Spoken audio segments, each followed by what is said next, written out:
All right, good morning, everybody. Looks like we got a large number and still climbing. Appreciate you taking the time to join us this morning. This is Justin Connor with DPI, Division of Teaching and Learning. We've got quite a lengthy presentation today, and I know there's going to be a lot of questions around grading. But before we jump in, I'm going to ask you all to sign in there using that sign-in link so that we can capture everybody that's here. And please make sure you do sign in, because we're going to go back and track the districts who are not able to attend so that we can get this information in their hands.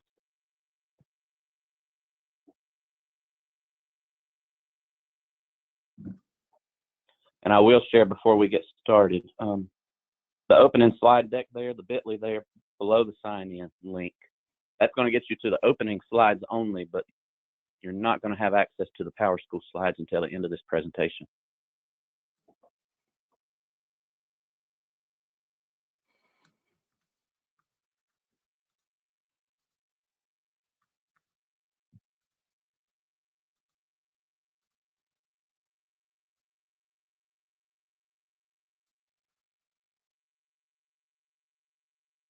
We'll wait a couple of minutes to give people time to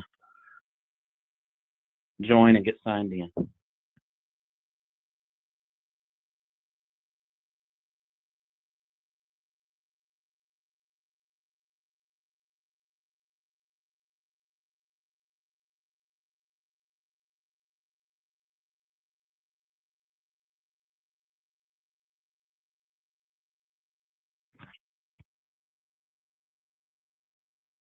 John, can you check and make sure this sign-in link is working? Yes, let me double check. I know we were having trouble earlier this week.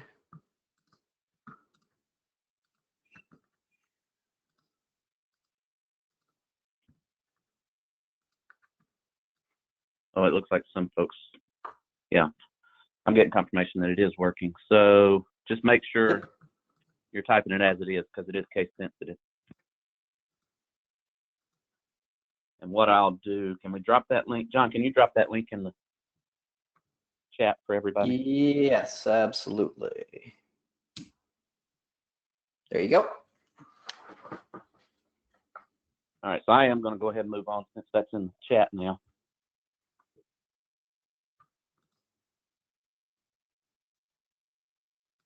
Since I'm getting responses on these questions, I know most of you can hear. I got one that says I can't hear. Let me put everybody's hands down. And if you can hear me, go ahead and raise your hand, please.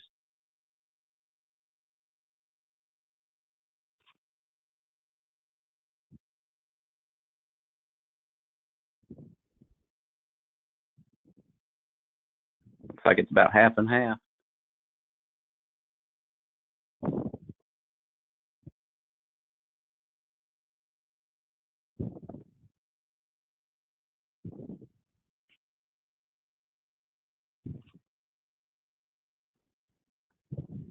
Okay, I'm gonna put those hands down.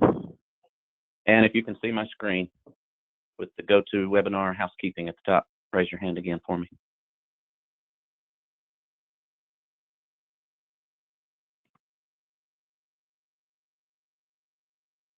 Awesome.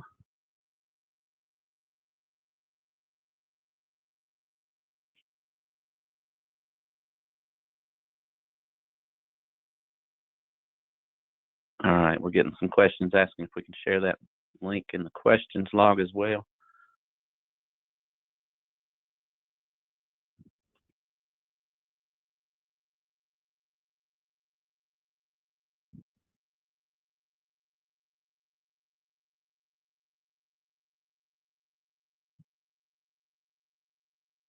What kind of problems were you having earlier in the week, John, with the sign-in?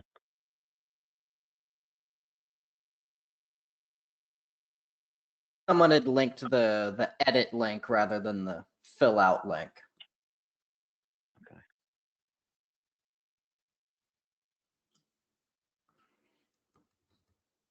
Yeah, Cammy's sharing. For those that can't hear, sometimes it's easier to log out and log back in. make sure to select an audio option.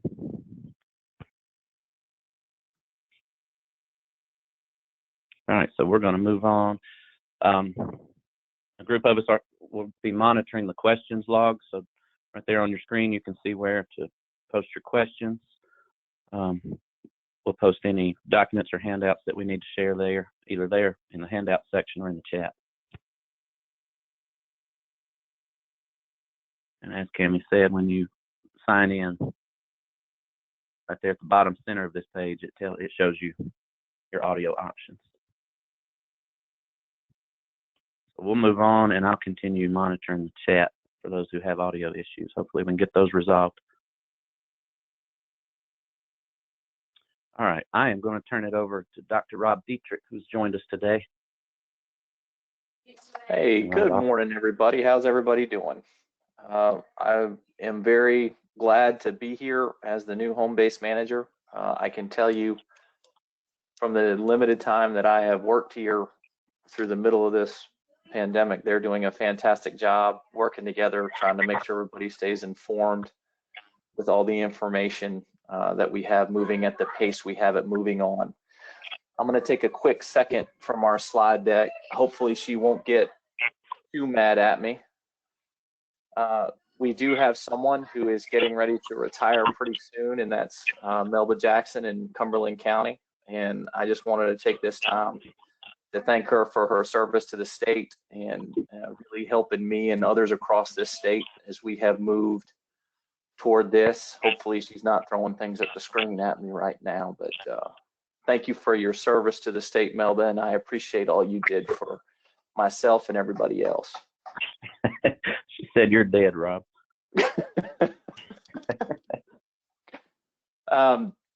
On another note, also before I get into the slide presentation we have, I did want to give everybody a quick update. As many of you know, PowerSchool has been in place for 7 years. There are many improvements that were made by customizing the core product based on our early needs transitioning from NCWIS.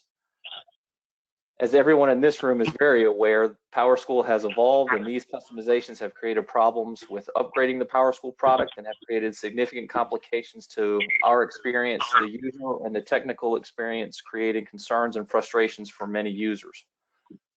This past fall, the fall of 2019, a survey was conducted to understand the current landscape of what is working well, user needs, and other potential improvements to provide a modern SIS. There is a need to adopt a statewide student information system that is configured for North Carolina while being free from customizations and still capturing the breadth of the SIS workflow. NCDPI will release an RFP for the North Carolina Student Information System in the next couple of weeks as part of North Carolina Session Law 2016-94, Section 8.15, Subset A, requiring NCDPI and the Friday Institute develop a plan to modernize. North Carolina procurement guidelines require that all contracts to be rebid routinely to allow for the best pricing and solution, and DPI wants to ensure the best products for our schools, teachers, and parents. Once that contract is awarded, the implementation timeline will be communicated, and the implementation schedule will take into consideration training, testing, and integration in a manner that is least disruptive. The procurement process will include many experts from the field to ensure best available solution is provided, which meets the needs of all users. And I wanted to make sure that everybody was aware that that was upcoming and ongoing. And we will keep you posted if there are any further developments that we feel that you need to know. Justin, can you go to the next slide? As you know, we're in the middle of the HomeBased Meetups. The current situation we are in has given a rise to many new opportunity, and one is we've had to do this entire HomeBased Meetup virtually. I am very glad you've taken the time today, as Justin said, to be here with us to learn the information that we have. We have learning.com later today with Cammie. We have Canvas and Go Open North Carolina. We have Canvas on Thursday, and we have Go Open North Carolina on Friday. This is the first time we're doing the hashtag Go Open, so please, I know those of you out there that wear many hats, that you need to probably attend those, so thank you very much for coming to those as well. Next slide. Here is the proposed schedule that we have for next year's home-based meetups. These home-based meetups are very tentative, so please share these dates with your folks. Make sure they're okay, because we are taking feedback to make sure that those dates are good for everybody. I'll leave this screen up for just a second so you can kind of get those dates. And we did have a question come through, timeline on the CIS. Anything you can share there? Timeline on the CIS. I've got this question the last time that I discussed this with the home-based advisory group. What I can tell you is that contract, the current contract, ends March 2022, and we will make sure that the timeline for implementation is far enough out that we will make sure that this is a proper implementation and not a rushed implementation. But the goal is right now to make sure that everything is in place well before the current contract ends. Hopefully that answers your question. Next slide, please. The home-based opt-in process was scheduled to begin in mid-April, and in the light of everything that has happened, we delayed the start of that until May 15th. It is still due with a deadline of June 15th, but we're hoping that now that things are a little calmer, that with the home-based opt-in process beginning in May, it should be a little bit easier for PSUs. Next, please. I have joined a very, very good team here at DPI, the digital teaching and learning team, including Justin, Cami, Pam, John, Tessa, all the folks on this team. We've put out a bunch of resources to help folks get through the remote learning that students are doing right now, and it continues to evolve every day. We continue to add more resources every day. So I would encourage everyone here to go to the website that is linked and make sure that you gather all the resources that we have for you to view, and all the hard work that we've put into that to make sure that you're getting what you need to serve the students during this time well. John, I know you're in the room. Do you want to add anything to that statement? I guess I'd just say that we want to make sure we're supporting you appropriately, so let us know. Yeah, I agree. Next slide. Justin, go. Got trigger happy there. All right, so as you know, we did go through an upgrade. Wasn't the best timing, but it was better. It was certainly better than trying to pull it off last month when we were originally scheduled to upgrade. So the upgrade is complete. We have not heard much, so that's a good thing. Matter of fact, PowerSchool contacted me Monday evening after the upgrade and asked why it was so quiet. I think this may be one of the smoothest upgrades we've had. We did get confirmation that the records that some of you were waiting to transfer are now transferring, some almost a year old now. So that's good. There are a couple of issues that we are aware of that I'm going to share when we get to the PowerSchool presentation. So we'll hold off on that. But here are some links that you all should have gotten quite some time back. What's new in PowerSchool 1911-02 for admins and then for teachers. I do want to emphasize that we normally don't put out much for teachers during an upgrade, but John and Tessa did a great job putting it together for both sides. So we covered admins and teachers. So be sure to share that teacher, the what's new for teachers with your teachers so that we can get this in the hands of everybody that needs it. But again, those are the documents that we released prior to the upgrade that everybody should have reviewed by now. The Eddy feed has been disabled. I disabled this Monday evening following the upgrade. So that's usually the first step we take prior to starting the EOI discussions and work. So Eddy has been disabled. There's a memo there. I just copied and pasted what the business owner of the application sent out. So reminder, please do not enter any changes in Eddy until after July 1.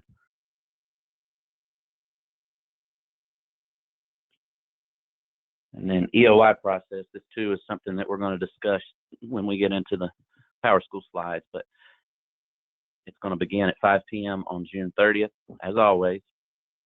We started meeting last week internally to discuss the needs. We're kind of going to go about it internally a little different this year. You shouldn't see any difference, and if you do, it's going to be better, I hope. So we do need everybody to go in and update your EOY contacts.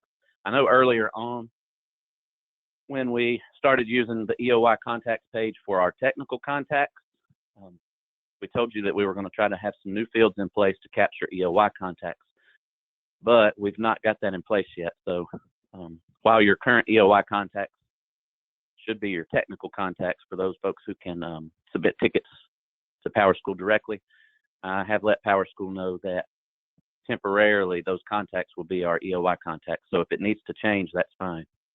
If you have different EOY contacts than technical contacts, right now we need this to be the EOY contacts, and then we'll revert back. So there should be no changes in who's going to be able to submit tickets for the time being until we're finished with EOY. And then the last part there, this should come as good news to all of you. I know it's been frustrating even since the days I was a coordinator. As far back as I can remember, we've never been able to hit that button at the time we were told we could hit the button, right? And sitting at DPI on a Saturday with a room full of folks for hours just staring at each other because we can't do anything until PowerSchool finishes their processes was super frustrating also. So I've had some discussions with PowerSchool. We've had some internal discussions. I'm hoping I can buy you all one day. So we take the systems down at 5 p.m. on the 30th. I don't think it's necessary for us to get up at 7 a.m. the next morning and hit a button. PowerSchool usually takes another 6 to 8 hours on top of what we think they need. So I've told PowerSchool, let's just take a whole day and then come in the following day, which would be July 2nd, and process EOI. So surely by the morning of July 2nd, we'll be good to go. So that's still up in the air. I'm pushing for July 2nd. Know that I'm working on that, but we still have to have some agency meetings to make sure that there's no problems with that one-day cushion. All right, Rob? Yeah, I got this one. We have started Go Open North Carolina. This is a great resource for teachers to collaborate and share lesson plans that they have and supplemental instructional resources. And since our remote learning opportunities have occurred, the access to this and the uses of this has increased tremendously. And it is going very well thanks to Pam and what she's done with it. I encourage all of you to come on Friday and listen to what the conversation is, because this is a resource that will continue to grow and be extremely valuable as we move forward in the current circumstance we're in. So please go to the toolkit and learn all you can there. Next slide, please.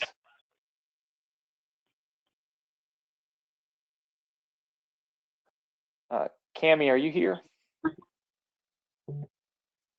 Yes. Sorry. You want to go ahead and you want to go ahead and talk about that? Sure. Hey, everyone. So this is for the North Carolina Educator Effectiveness System, your teacher evaluation system. Ooh, got a little echo. Our end of year will be the same as this, June 30th, and we will be archiving 5 p.m. that day. We ask that all plans, and we have a communication going out later to those that are wondering about how to complete the non-completed evaluation plans. We're reading some legislation, and Tom Tomberlin's department will send that. So sorry about the echo. Next slide, please. So I'll speak to learning.com. Implementation funding for this year does end this year, so any monies used for learning.com need to be spent this year. We are working on what next year will look like. The convenience contract pricing remains $750 per student or $3,200 per site license. We did send out a survey about user satisfaction and about learning.com, so we are currently analyzing that data and getting it to upper management. If you have any questions, there's a link down below for learning.com, or contact Tiffany Kinney if you want to find out more about learning.com. And I'll go ahead. update Imagine Math. It's been going well. Is Pam on today?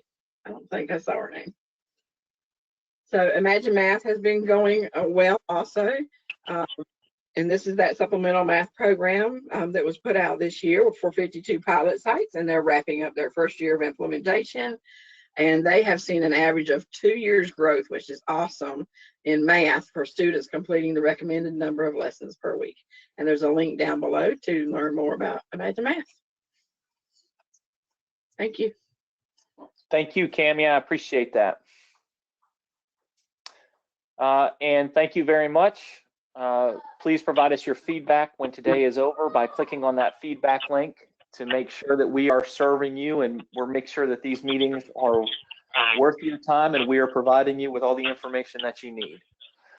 And you see the home-based team there that does an excellent job. Next slide. And this slide's also at the end of our PowerSchool presentation. So I'm going to jump over to that. All right, Justin, thank you, sir. Yeah. All right, so everybody should have signed in by now, so I'm going to move on. So for this part of the presentation, it's going to be Rob, John, and I. Again, thank you all for attending. Here's our agenda. We're going to go over what's new in PowerSchool, some known issues, state reporting schedule. We'll talk about some project delays and some projects that you should expect to be completed pretty soon. And then a little more on the EOI process. And then item number 6 is the part that we imagine will take the longest. So what I'm going to do is I'm going to take us through item number 5. And then once we start in on 6, we're not going to respond to any questions. You can certainly put your questions in the log, but until we go through everything that John's going to share with you, we won't be responding to any questions, because I think the work that he's done and our team's done to put some quick reference guides together is certainly so in-depth that it'll probably help answer any questions that you have as we lead up to the guides. All right, so what's new in PowerSchool? If you're on the home-based advisory team, you've seen this slide, but that's only a handful of folks. I thought I'd share it again with this group. When Rob joined us, he came and asked, how do you feel about starting a new committee called the Pub? And I thought, well, that sounds great, because we're going to, we'll be at a pub every afternoon chatting. But Pub is PowerSchool User Board. And I put the folks there who are on this committee. We meet weekly. And Rob, I don't want to steal your thunder. If you want to jump in and kind of share your thoughts. Yeah, yeah, sure. This was meant to be just an informal group that gets together, and we share our thoughts with them. They share our thoughts with us, and we just make sure that we're on point and staying with the vision of making sure that PowerSchool is a great product that we can put out there. And we wanted to make sure we had an open line of communication with the PSUs in the event of issues or something that we had to know about right away. And this has already been very useful. This group has helped us through this with some directions that we were putting out, and they've made suggestions we felt we needed to put in.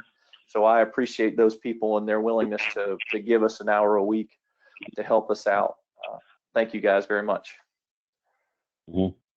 And I shared at our last home-based meetup that as we were going through and creating new QRDs, I shared that we were updating the old and creating new, and we're going to try to stay on top of that. And I shared then that we were going to try to come up with a committee, and this I think was before Rob joined us, or no, he had just joined but hadn't started with us yet, to kind of vet the QRDs that our team puts out. And we've been doing that with this group, and it's worked out great. So you do have a voice. Folks that are every day in the field doing the work are being able to lay their eyes on the documents before we publish them for everybody to see. So that's helped us tremendously. And so the rest of the group out there, now be assured that you've got folks. Go ahead. Yeah, the only exception to that is some of the QRDs we're covering today, we did not have time to meet with that group. So some of what we're covering today will be new, but it's very similar to the seniors, that they have helped us tremendously. Yeah. All right, maintenance schedule. I don't think this is something I've shared with everybody yet, but you know, we have our regular maintenance weekends every month. They're already scheduled, third weekend of the month. And we always get emails or responses after the weekend's over about why did you have to do it this weekend? And it's mostly from teachers. So first I want to ask that you please be sure to publish, whether you put a daily bulletin out there, and we can certainly start doing that from the state level if we need to. But what I found was that a lot of you do that already. So I don't want to duplicate the announcements that y'all are already putting out. But first thing I want to ask is please be sure your teachers know when our maintenance weekends are, because our home-based email group, it never fails that every time we start a maintenance weekend, we get teachers emailing us, asking us why we chose this weekend. And of course, you all know that it's impossible to schedule it for a time that meets everybody's needs or is convenient for everyone. But we took that to PowerSchool when Dr. Wren joined, and we asked what PowerSchool could do to kind of help us out with the problems we were facing. Like, do we have to start at 5 p.m. on Friday? And PowerSchool came back recently and said that we can start on Saturday. What that means is we're going to have an overseas group from PowerSchool happen to do the work, but it's a group that's already been trained by our folks in California, so it should not be a problem.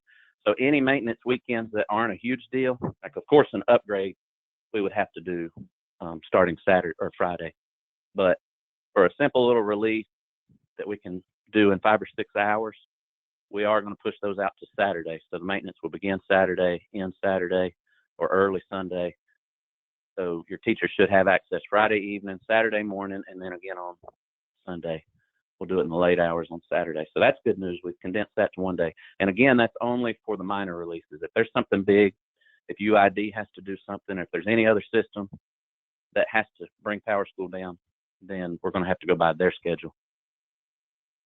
What we're probably going to do, because we never know, you know, last year we did 2 or 3 upgrades just to try to fix the student records transfer. So I'm still going to keep those scheduled for the entire weekend, but you all will know up front whether or not it'll be a Saturday maintenance or if it will take the entire weekend. So just to be safe, I'm going to keep it on the calendar for 3 days.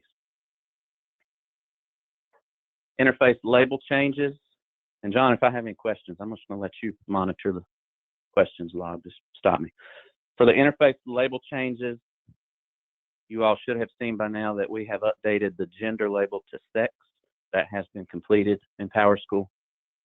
We are currently working with PowerSchool to update any of the state reports that they created, so that the column headers or anywhere in our state reporting that it says gender, we're working to get that switched over to sex as well.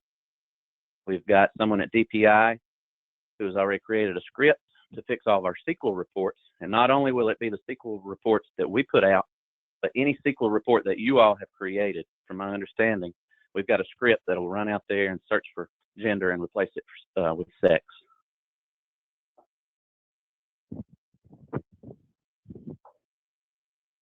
And then the next one. Justin, that script's in testing right now. I don't know we have that script in production yet for the reports. That's correct. Yeah. So we took this one in pieces. You know, we saw that the label change would be quick and pretty simple. So we tackled that, but we knew there would be phases to cover it everywhere it exists. But we were under pressure to get the first part updated. So that's why we let that one out first.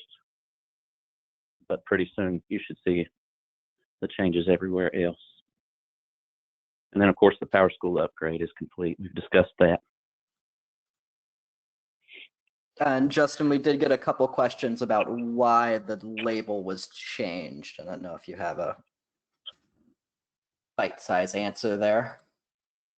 I can say that, you know, this is one of the questions that since I went to DPI, I've been, you know, districts have reached out and asked, can this be done? Folks have been contacting, you know, different people in Raleigh to get this done. And Rob can speak more to it because once he joined, he started getting involved in the meetings.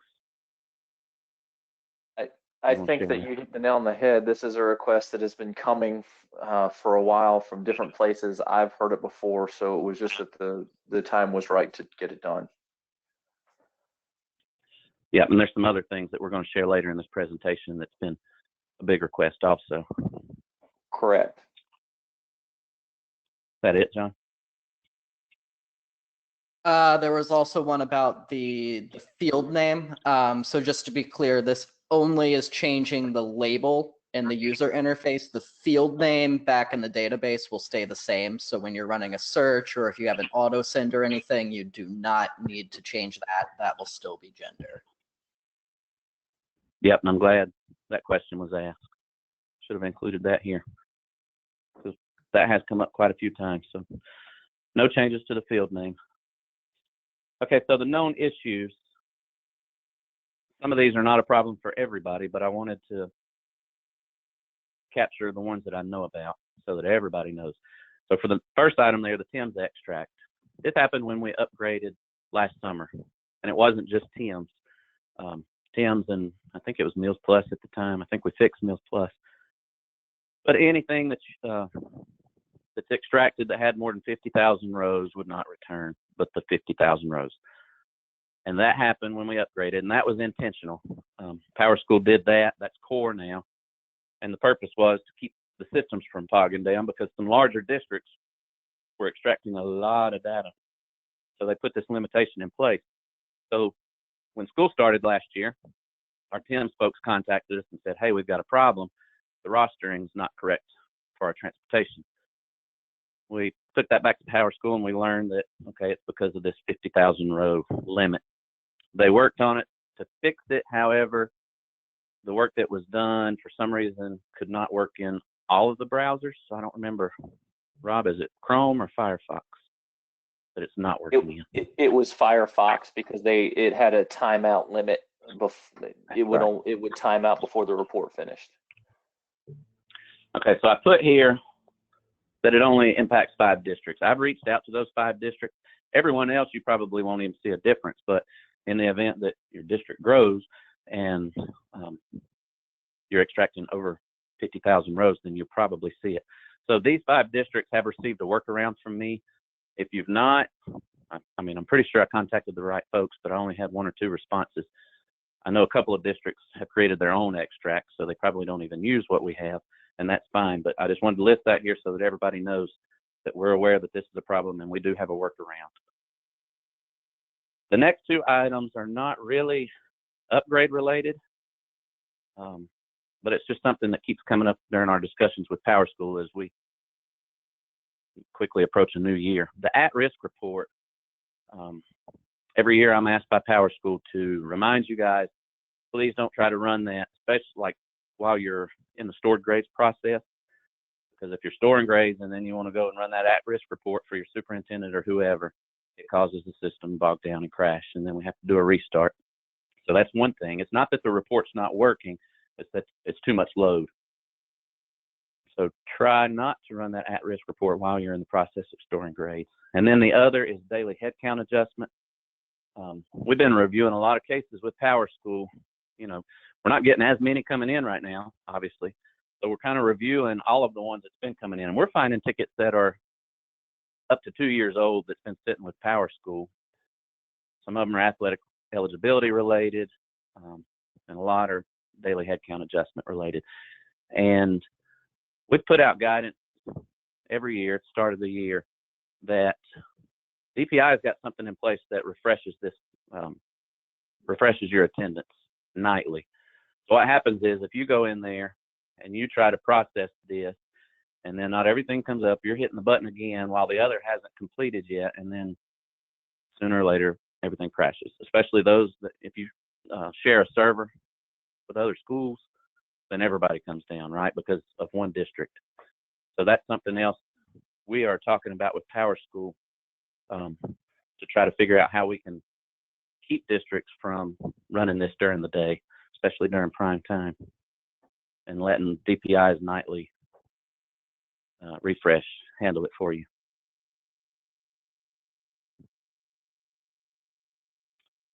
String key not found. I saved that for last because that has come up since the upgrade. PowerSchool's received many tickets, so we know it's widespread. We received this before, after our last upgrade, I believe, and maybe before that, on the section setup page. But now what we're finding is that this string key not found error message also pops up on the enroll new student page. And while it will allow you to do what you're wanting to do on that page and submit it, you still get the error message. So PowerSchool's aware of that. They're working on it. I would like for you to continue submitting tickets just so we can track it, or PowerSchool can track it since they've taken over support. So while you can submit tickets, just know that it's a work in progress and they're already aware of it. Questions before I move on? There is one about the at-risk dashboard. Which grades does it use?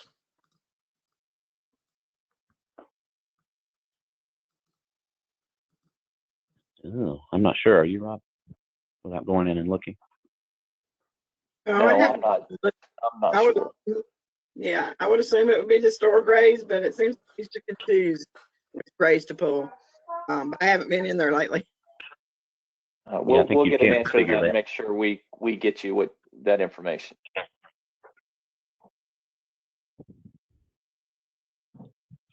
All right, I'm going to move on to reporting.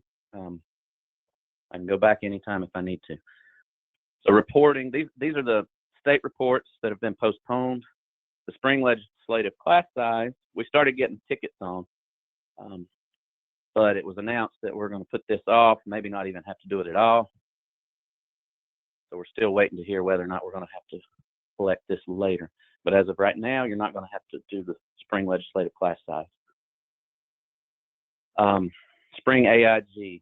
I went back through some communications because I did see in the Google group there was some confusion. So you have some background. The AIG coordinator at the state level and I had some discussions. We didn't know whether we should keep this one as scheduled or collect it earlier in March, which is when we had the first discussion. Should we collect it now, which was in March, leave it as the April deadline, or just move it out to the end of the school year?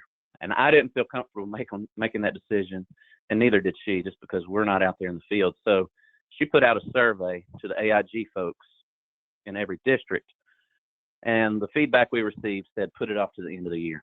Now, while we did put it off to the end of the year, we did discuss that we're not going to ask PowerSchool to change the end date that you see in your state reporting dashboard. So you still see April 30th, and that's just because we didn't want to go through the work. It would have taken probably a month and a half to 2 months just to change that date. But you're still, like, if you submitted it early, you're fine. You can leave it submitted if you are good with the reports you submitted. If not, you've just got an extension. The window is going to be from June 1 to June 15th. So I don't think you can run it now. If you submit it already, you're good. But I don't think you can go in and submit it right now.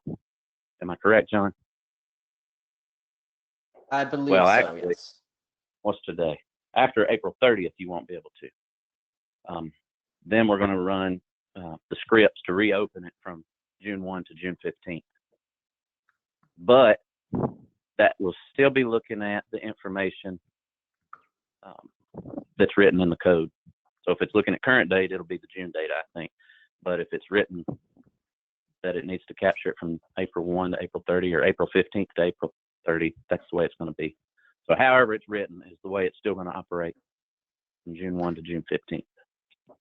And we do have a question. If they have it ready to approve, they can approve it now, right? Yes.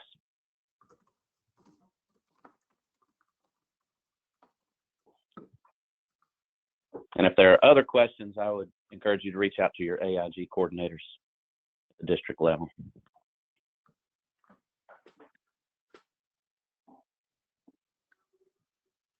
Those were the only two reports that I'm aware of that were postponed. I've listed all the other reports here that are still due as scheduled. So, of course, your PMRs, we're still collecting those. Your pre-GDV, post-GDV. Notice the date change. If you've not heard this already, the final GDV is going to be due on July 20th. And so this will capture the students who graduate up through July 15th. So any students that graduate and have that diploma issued, granted date before or by the 15th will be listed on last year's cohort or the current year cohort. Discipline, ALP, and then dropout. I know that's way on out in the fall, but as of right now, all these reports are still due as scheduled.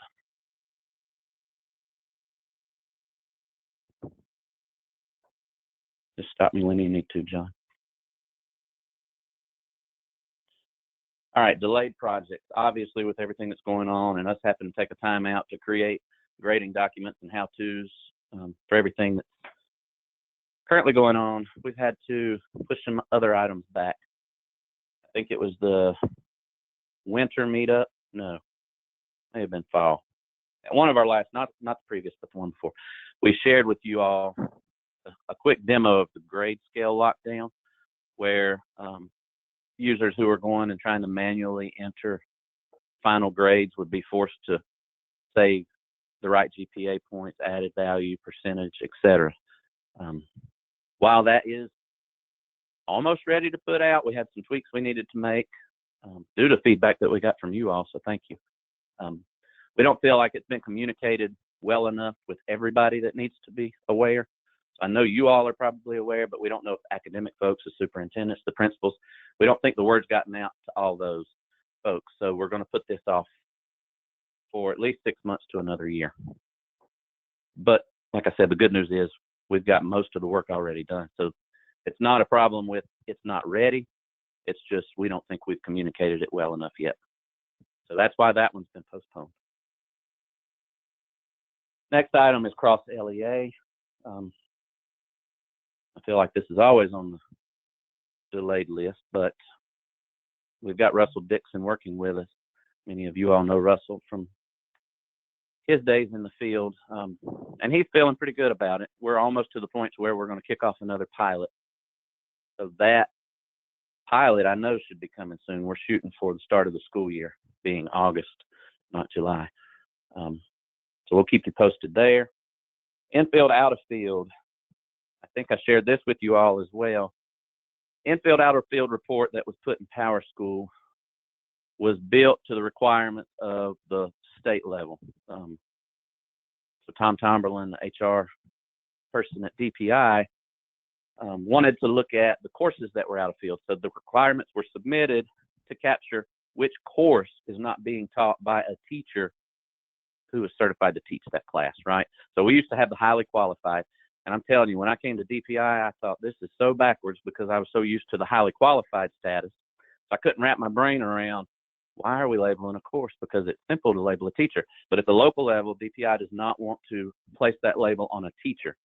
So we had built out the report so that not only would it give DPI what we need, it would provide you all with some scheduling tools, some reports that you could run or your principal could run to say, oh, this science class is showing as out of field because I've tied the wrong teacher to it, or I've tied a teacher who really shouldn't be teaching this class. So that's the way it was developed. The problem is when it came time to submit our federal reports, which are due in January, well, what we submit to the feds is opposite. The feds are wanting to collect the teachers that are out of field, right? Which would be our old highly qualified. So we couldn't really take what we're collecting in PowerSchool and accurately give it a number to submit to the feds. So that's why this kind of came to a halt. I'm kind of leaning towards releasing this the way it is once we get the files reloaded. So right now we know that it doesn't have up-to-date files, which is why you're probably seeing some out-of-field teachers who are, or classes that are really attached to certified folks. We may release this the way it is and then just start working with PowerSchool on a new report that will meet the federal requirement. But until further notice, we're going to put this off because, like I said, it's not due until January. We just wanted it out by the start of school so that you could use it as a scheduling tool and we could collect it at the state level before we prepare it to submit to the feds in January.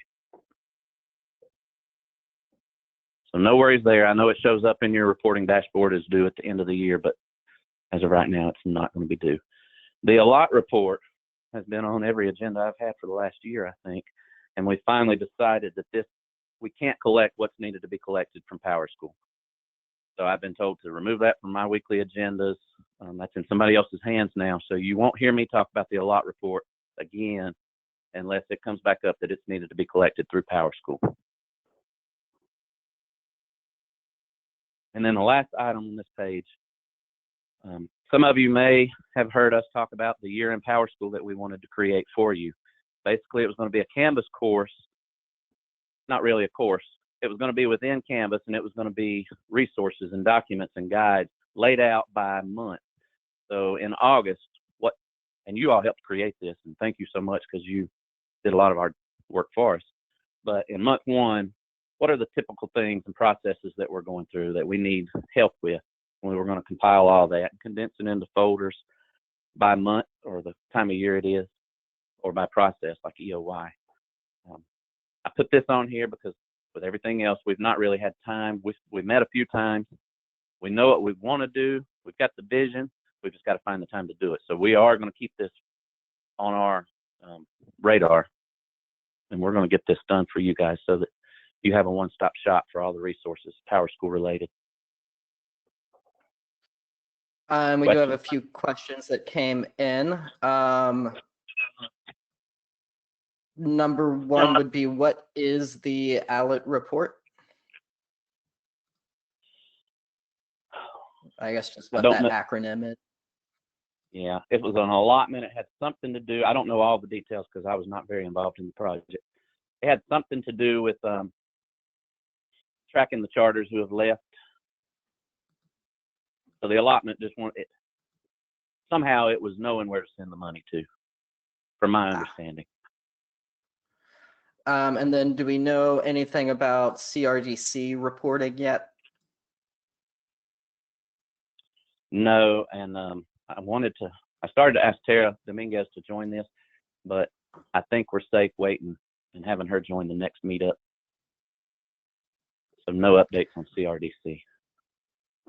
And then we've got one about graduation. If a student graduates after June 30th, if they want them to be considered part of this year's cohort, the grad date needs to be before June 30th. Is that a question or statement? Just confirmation, I guess, which sounds right to me. Okay. The grad date would have to be before the 30th. So for this year's cohort, no, if they graduate by the 15th, they can be considered 2020 grad, July 15th.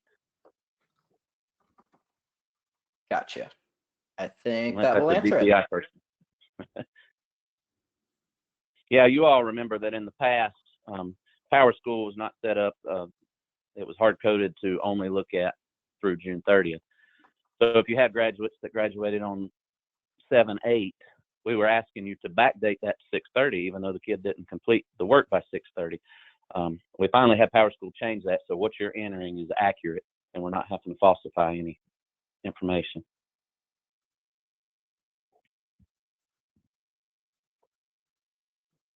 All right, and I think that is it for now.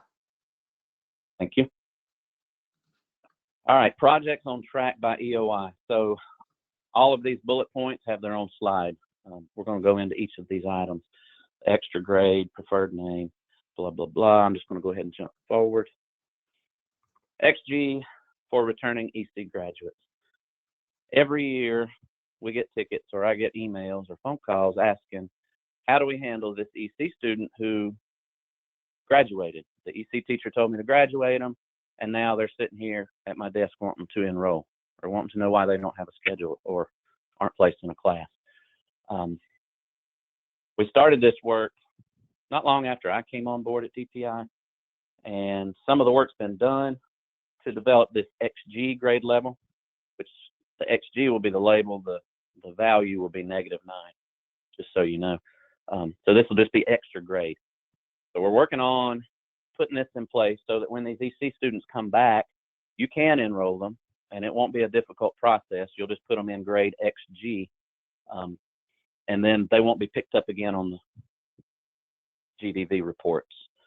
What we're doing right now, because we want this done by EOI, we've put this back on our agenda. It's high on the priority list with PowerSchool, and PowerSchool is going through. As a matter of fact, we're supposed to get a response from PowerSchool today to make sure there's no other impact to any of the other reports, and that it is going to do exactly what we intended for it to do when we started the work a couple of years ago. So again, we're hoping to have this in place by EOY so that you'll have access to that grade level and can start using it when the students return.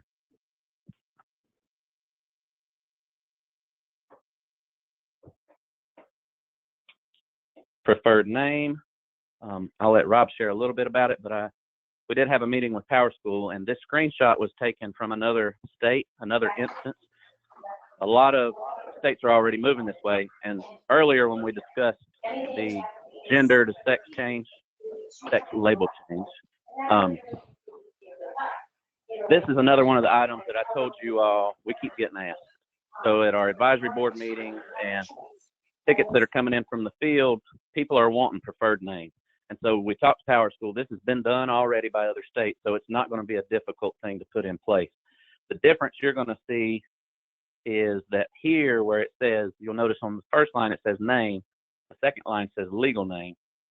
What North Carolina is going to put out is a preferred name and a legal name. So there's no confusion there. So Rob, I'll let you jump in if you want, discuss timeline.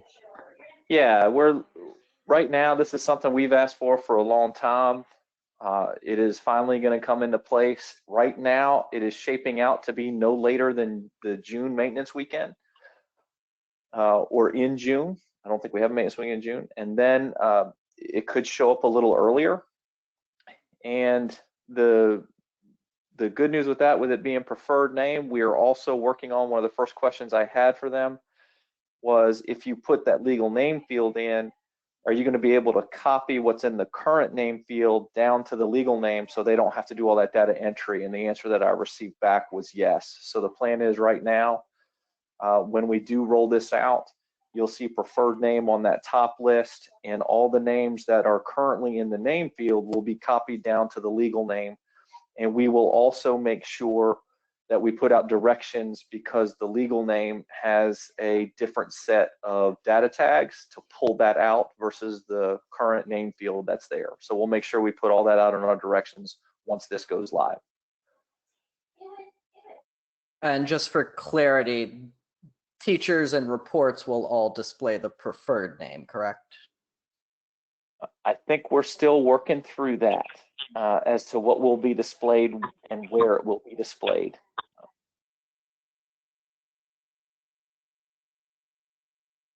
Okay. There is a question about, let's see, I lost it because another one came in. Which name will be used on our reports and transcripts? Will it be preferred or legal? On the right now, state reporting, and I'm early in this conversation, but I believe that's probably going to be legal name. Yeah. As it should, especially on transcripts, it will still be the legal name.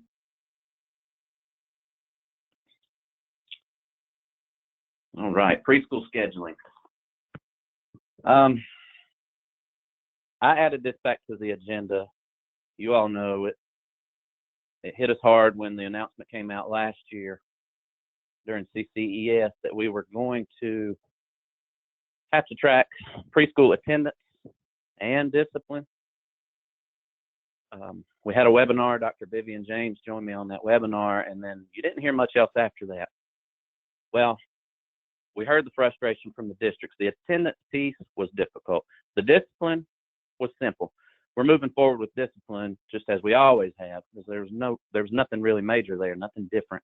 So the first thing I want to say is, if you've not been submitting your discipline for preschool students, I have been asked to get you to go back and do that, because we have to have that information for this year. So while we did put out guidance saying we're just going to track attendance for pre-K kids the way we always have, that didn't mean that we're going to stop with discipline also. So discipline for this year, 1920, has to be put in PowerSchool for preschool students. Attendance, I don't know what that looks like. John and I had a call last week with some preschool folks. Your preschool people from the districts probably know more about how they reported those attendance reports in the past, but it was not done through PowerSchool. So Dr. Vivian James retired in February, and since she left, we really haven't heard much about this. So I posed the question internally to a few folks, and I said, you know, this has got to be a needed item. I just don't know who my go-to person is. And then last week, John and I jumped on a call with our go-to people, and we were told, like I said, make sure you guys go back and collect that discipline or enter that discipline for this year. And two, yes, we do need the attendance records starting next year, so 2021, which means you're going to have to put your little pre-K kids in PowerSchool in some sort of schedule. Now, to give you some background, when this request came to digital teaching and learning from the preschool and EC folks, the request was to create a drop down of scenarios, which would be a customization. And you all know we're trying to steer away from customizations. So it was a drop down, and you were going to go and select a student and then say, okay, this kid comes 3 days a week, 2 hours a day. And they just listed like 12 to 14 scenarios. And I knew without putting that out to you all that it would be more like 50 scenarios plus, because each kid, especially with the IEPs, have different schedules. So we crossed that off the list. Absolutely not doing a customization. We've just got to figure out the easiest way. I know there's multiple ways we could schedule these kids, but John and I are going to work with the EC and preschool folks to figure out the simplest way to get these kids in a schedule so that we can pull the number of minutes they attend during the work week, or the school week rather. What I do know is, bottom line, what they need is the total number of minutes the kid should be in school or is expected to be in school. And then of those minutes, how many of those minutes did the student actually attend? So that's what we need. We need that, and we need to track the students in the programs that they're in. So the special programs piece that went out, you still are to put the student in the correct special program. And if you don't know which program to put the student in, talk to your EC or preschool folks. They will know. They'll know how to classify those students based on what they're receiving services on or how they were recommended. I don't want to get too far into this with questions and answers, because I'll tell you, we don't have the answers yet. There's a lot of different ways, like I said, that we can do it. What I do know is, you know, we can't just put all these students in a single course. Might create a new course code, might not, I don't know yet. But we can put them in a course. You can schedule it for however many minutes. We're actually trying to figure out, can we just pull out the number of minutes by using the check-in and check-out feature that we haven't really looked into much at DPI. But if we can put them in even an all-day class, and then you all just check them in and out for the time they're actually there on site or receiving the services, can we pull that and report it? I don't know. But just know that we're trying to work on the simplest way so that you all don't have to go out there and create crazy schedules for 1 or 2 students. One thing I do know that I didn't put on this slide, we had questions come up. What if my preschool students are served on the high school campus? Now, I don't want to get into the students who are served outside of a brick and mortar building, because I don't have answers to all that yet. But you are to add the grade level to the school that they're actually attending. So if you've got a preschool class on a high school campus, that preschool needs to be under your high school. In Eddie, you would add, and you can do that, you can add a grade level lower than whatever. It doesn't have to be kindergarten through 12th grade. You can have a -1 and then a 9 through 12. So that piece I do know. Questions there? I imagine there are, but a lot of them we won't be able to answer. Yeah, I think it's mostly just feedback we can take under advisement as we sort of develop this. Some people are already doing attendance in PowerSchool for pre-K. I think one common question is, I believe this is just for pre-K that's offered directly by your PSU versus pre-K offered by an outside organization that's renting your facility, basically. That's correct.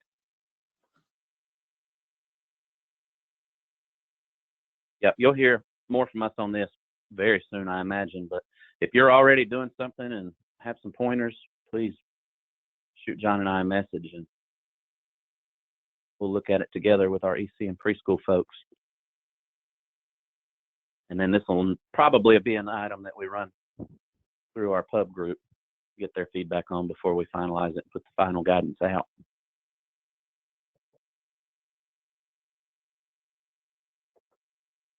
Okay, FERPA opt-out. This page, as you know, was released back in December, so that once students, well, it was January, so that once students return to school in semester 2, the parents would be forced to provide responses. Got a lot of feedback. We heard loud and clear that we didn't want to do it that time of year because many of you worked so hard at the beginning of the year to capture it by October or even November. So we didn't want to put you back through that process, but it is going to be something that comes up again after EOY. This is something that's going to pop up yearly. So what you need to know is after EOY, this will pop up in the parent portal. It does not work on the mobile app. What we are going to do for you is Russell Dixon's working on it. I think it's in QA right now. I don't know if we can push these out statewide or if we'll have to log into every single instance and place these reports in your instance. But Russell's got some forms that he's working on so that for the parents who can't do it through the parent portal, you can go on and print a pre-populated form with the student's name already in it or a blank form. And then additionally, we will provide a PDF form to superintendents, principals, coordinators, so that everybody has it, because we do need to make sure we're all using the same form, which has the same language, right? Because as I shared last year, the reason this came out is because we found out that so many districts had so many different versions, and this needs to be uniform across the state. Now, these are the questions in the FERPA opt-out page. This is the only thing that DPI needs to collect. That's why we can't add to it, because this is for our needs. And I get a lot of questions saying, well, I asked for like pictures, whether or not my picture can be in the yearbook, but not in the newspaper. And I know a lot of districts get that far down in the weeds, but DPI is not going to do that. We're going to put out what we need. If there's additional things that you need to collect, then do that however you need to. I have had a conversation with Lorenzo at PowerSchool to find out if there's a way we can put like a customizable link or portion under where we're collecting this. So in the parent portal, you'll have the required questions from us. Can there be a section of that page where you can post a link that'll take you back to wherever you're collecting your responses for other items? So we're looking into that, but no promises. And then the other item is the mobile app. I told you it does not work in the mobile app, which really stinks because a majority of our parents access the parent portal through that mobile app.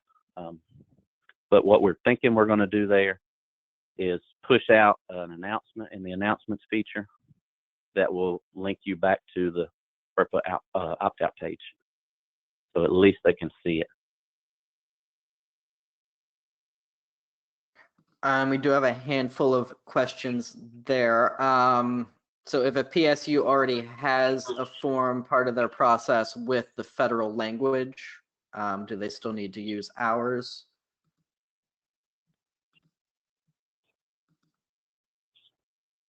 Is it a digital form or paper form? If it's paper, I would advise that you separate it and make sure that ours is on one page and then the rest is behind it in a packet. Either way, if you're using the same exact language, I think we're safe, because then if you collect it on paper, you're going to have to turn around, or your data manager is going to have to turn around and enter it into PowerSchool.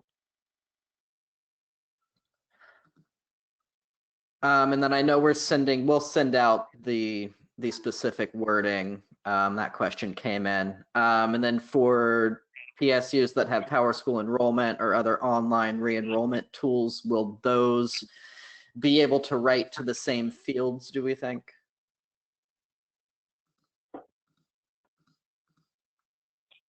That's a good question. We'll take that back.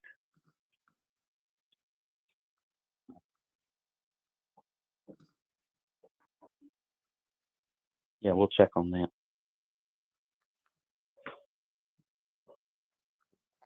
And we All do have right. a report, FERPA reappeared in someone's instance. So I think PowerSchool support should be able to take care of that, right?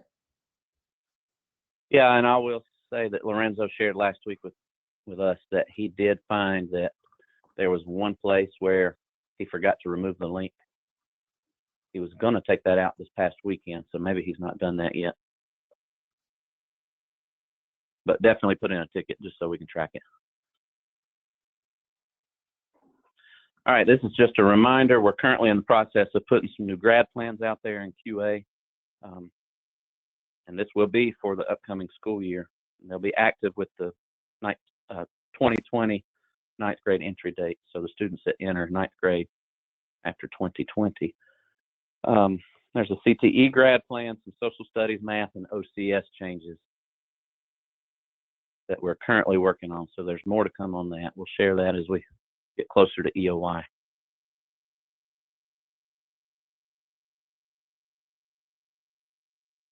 And speaking of EOI, the EOI process, again, reminder to update your EOI contacts. The Eddie feed has been disabled.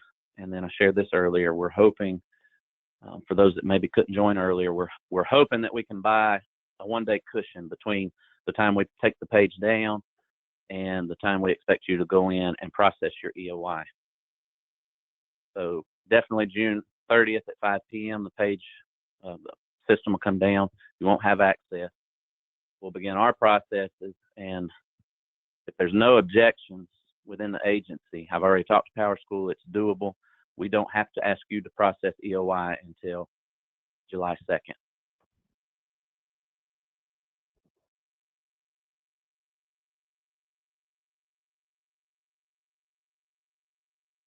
All right, so I'm gonna stop there, take any questions we had on any other subjects, and then we'll jump into the grading.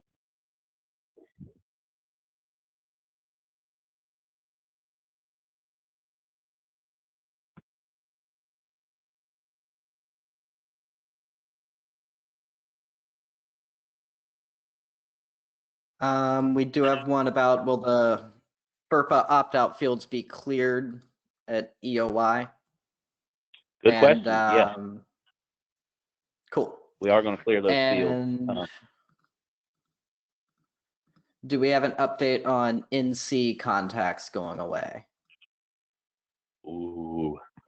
Rob and I talked about this yesterday. I didn't add this to the agenda, but we thought it would probably come up as a question, but right now we're not at a place where we can migrate. For those of you that are anxious to migrate, I understand why you've done all the cleanup, but just hang tight and we're going to work on something to get out. I don't think there's going to be a way that we can allow some districts to move over before others, but we are going to start focusing on that and try to get you an answer. But as of right now, they're not going to go away as of June 30th.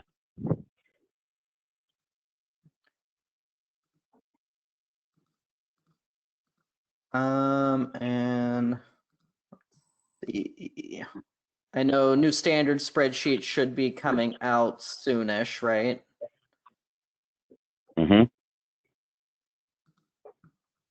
An issue about when parents create a new parent account, it's creating a duplicate contact. I think we'll probably need to take that back and look into it. Yeah, make sure there's a case in for that also. And then just confirmation, they don't necessarily need to load new standards before EOI, do they?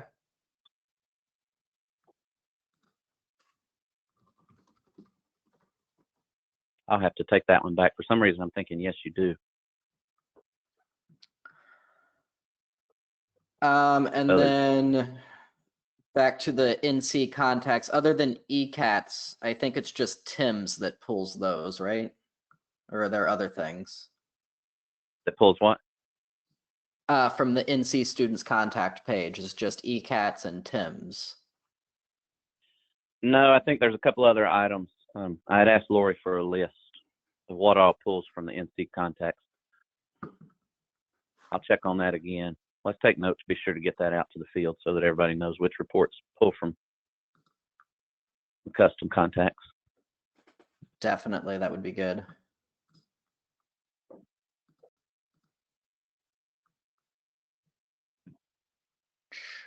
And then we've got a remote learning calendar question. Do they need to do anything with the calendar continuing with remote learning after May 15th?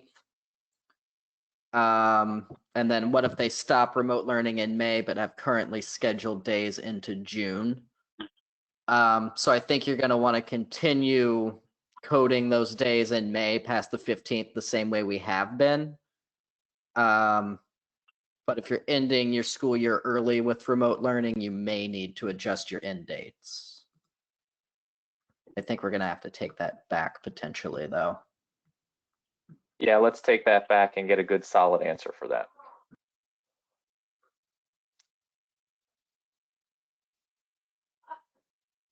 Okay. Is that it? I believe so for the most part right now. Okay. Okay. So the last portion is probably going to take just as long as all of this did. The grading requirements and guidance that we're putting out for current situation that we're in, COVID-19. Before we move on, I want to share that our team has tried to tackle this as quick as we could as the information was coming. I mean, it was to the point to where before the board meeting, if we caught wind of something, we were already trying to lay out what that might look like, because we know that you guys want it as soon as possible. We've already heard that districts are already out there doing their own thing because they've not heard from us, but we have tried our best to get together as quick as items are approved and finalize documents. So what we're going to release today, we were looking at 30 minutes before we started this meeting. We were on a call with folks at DPI going over everything that you're about to see. So this is all fresh. I imagine there may be some feedback that we received that requires us to make some changes, but hopefully not, because we've tried to be as thorough as possible. I want to give John some kudos here, because I don't know how he does it, but he has put together some documents fast with links to as many things as you can think of so that you don't get lost in the process, and everything is very thorough, well explained. But I am going to ask that while you can pose your questions, jot them in the questions log there. We're not going to respond to any questions from here on until the end of the presentation. And that is just because I think once we get to the document, some of your questions will be answered. And Rob, you need to add anything? Yeah, and what we were doing as well with your questions is at the end of all the documents we have, there are 3. There is one for elementary, there is one for 6-8, and then there is one for 9-11, grades 9-11. What we've done is put a link at the bottom of that, just like we did the seniors. So you will have an opportunity to get all your questions answered. If you put them in the chat, please do so, but also know that it's not your only place, but we will make sure that we get your questions answered quickly in a timely manner. All right, so let's jump in. First of all, graduation schedules. While your ceremonies may take place after June 30th, we still have to make sure that students are graduated by the end of June or June 5th or July 15th for the current school year. So no changes in the graduation schedule. CPR requirements. For this year, it is fine to graduate seniors who have not met that CPR requirement yet. There's no need to go in and enter anything for those students. If they've not met the CPR requirement, that's fine. Leave it blank. We know it'll show up on the transcript as such, but we're making the folks that need to be aware, and they expect this. What we are asking, though, and we know a lot of seniors have completed the requirement, so that's good. Leave those as they are. But for any students that you graduate this year who did not meet the CPR requirement, we're asking you at the local level to keep a record of those names, those student names and numbers. We don't know if those will have to be submitted or anything yet, but it is going to be good to keep a record of those students.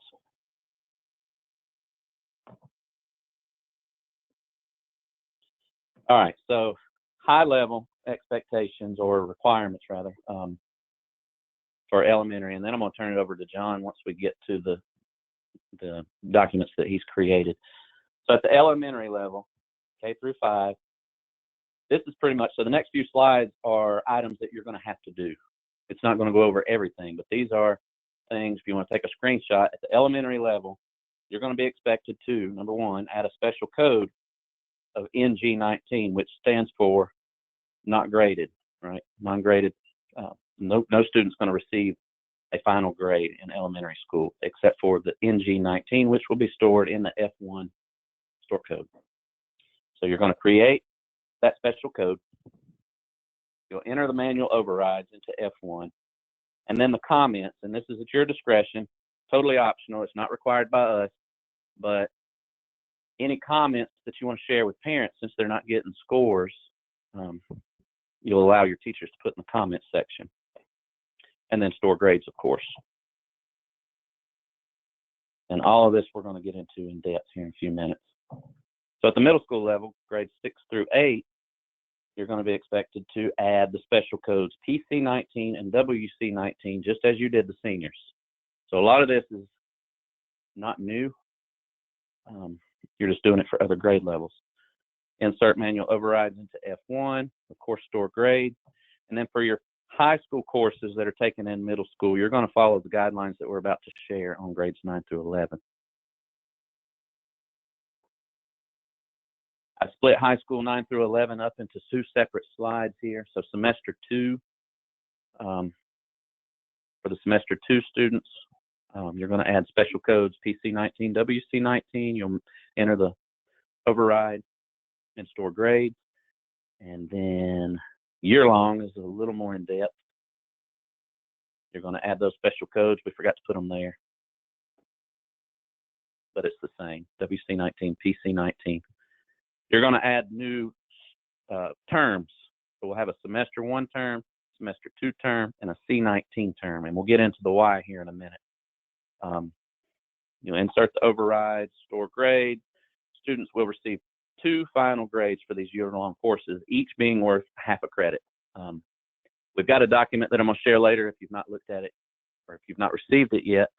Some of the feedback that we received from the Home-Based Advisory Board and maybe even our pub group was, while we know that the transcript is calculating as it should, parents don't understand. Parents don't understand why the student got a 0.5 and it was a 4.0 that they should have received, but it was only a 2.0 on the transcript.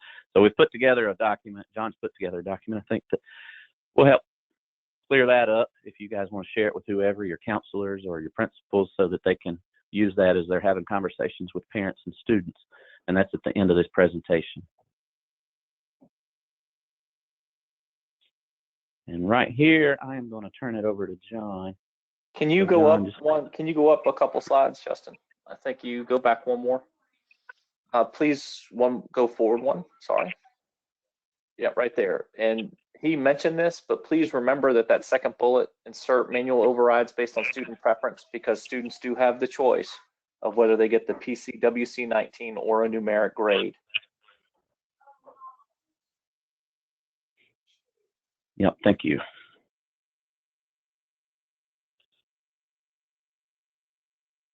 All right, John, just tell me when to advance. All right. So we kind of broke these up the same way. So for elementary, every student will receive an NG19, and you guys will provide written feedback in lieu of grades. And the way you provide that written feedback is entirely your choice, your discretion. But our guidance does offer the option of using the PowerSchool comments on the NC traditional report card. So that is an option if you want to go that route. We just thought that'd be an easy way to do it if that's how you want to do it. So like Justin said, just at a glance, you'll add your NG19 special code. You will insert your manual overrides for their F1 grades to NG19. Optionally put those comments in there, and then store your grades. And the nice thing is those comments get stored with the grades, so you can go back and see them later. And I did see a question about elementary. If you don't have an F1 term, you will need to add an F1 term. And I think that pretty much covers elementary, unless Rob or Justin, you have anything? Oh, that's great. Thank you. All right. So moving on to middle school. So in middle school, students will all get either a PC-19 pass or a WC-19 withdraw based on their performance for semester 2 and year-long middle school courses. So all middle school courses are getting this one final grade, special code. If you had semester 1 courses that were already finished, you'll just leave their grades alone. They earned their grade. It is what it is. And I should mention, as far as the based on performance note, so their performance up to when we closed on March 13th and then into remote learning. But the grades they earned during remote learning should not be reducing their overall average. And then high school courses and middle school are going to follow the 9 through 11 guidelines. So again, just quickly at a glance, you'll add your special codes. If you don't already have S1 and S2 reporting terms, if all your courses are year long and you didn't have those terms, you will have to add those. And then also the C19 term, and then you'll put in your overrides and store your grades.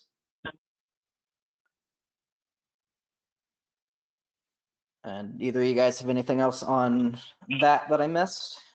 No, I'm good. Keep going. Thank you. Right. So now for high school 9th through 11th grade and non-graduating seniors. For semester 2, students get to choose to either get the PC-19, WC-19 special codes or keep their earned numeric grade. And they can make this choice individually for each class. So for calculus, they might take a code, and for Spanish, they might take a grade. Semester 1 grades, same thing, they stay intact. They still count for GPA. And then year-long courses, a little bit complicated, but they get split into 2. So their semester 1 grade, as it was earned within semester 1, will be half. And then their semester 2 grade for the other half. And for that semester 2 grade, they again get to choose between the code or the numeric grade. And the code does not carry a GPA value. It doesn't count toward GPA. But if they pick their grade, it will still count toward GPA. And so again, at a glance, you'll add your codes. You will add the C19 reporting term and S1, S2 if you need to, if you didn't have those anyway. You'll then collect your student preferences and insert those manual overrides. And we're thinking the easiest way for you to get those student preferences is going to be for teachers to just reach out to the kids they teach. And if the kid wants an override or a special code, then they'll put in that override. And once all of that is in, you will store the grades, which is a little tedious. There will be several different store operations you'll have to go through. And those are all spelled out in detail in our quick reference guide. Rob, Justin, we missing anything there? We're not missing anything. I do just want to remind you, which I will probably do a couple times through this conversation, even though it's not at a glance, please remember the high school courses that are following 9/11 guidelines that they will receive credit, but no GPA points, because middle school courses, or excuse me, high school courses taken in middle school do not receive GPA credit. Thanks, John. Thank you. And then just a recap of the guidance for graduating seniors. This has not changed from what went out a few weeks ago. But seniors are going to get a PC-19 or WC-19 based on their performance for each semester 2 course. They don't get that choice. They just get the code. Their semester 1 grades remain intact with GPA. And then same thing with the year-long courses. They get split into 2 final grades. Their semester 1 grade as calculated for half credit. And then semester 2, their PC 19 or WC 19 for half a credit. Again, not counting toward GPA, good or bad, doesn't count. So at a glance, again, you'll add the special codes.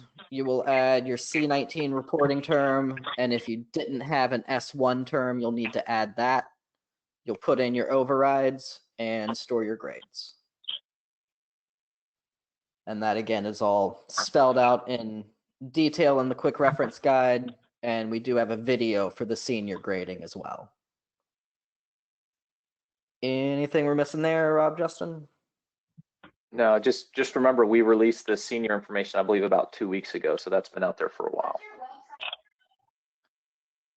Yes, and we did not change that.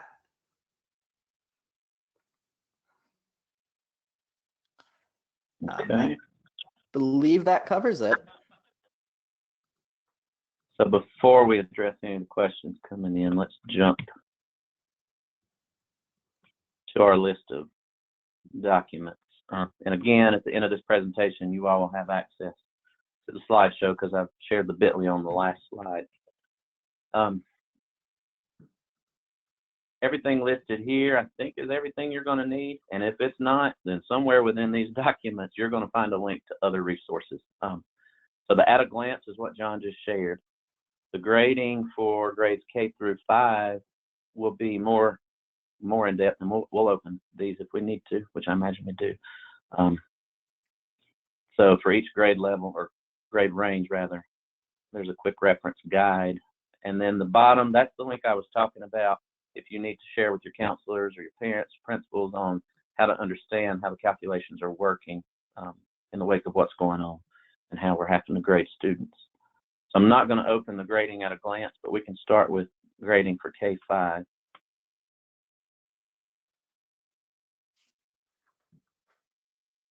The file does not exist.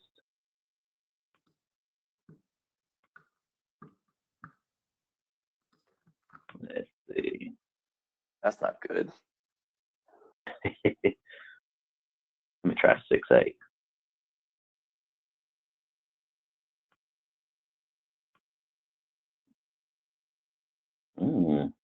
John, can I make you presenter and you show those and I'll look into this? Yeah, that's fine. Give me 1 second. Okay.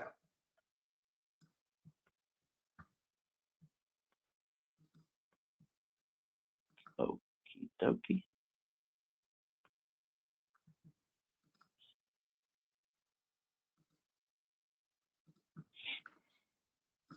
There we go.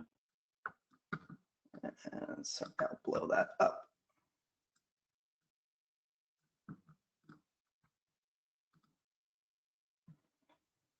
Okay, so this is the quick reference guide for K-5.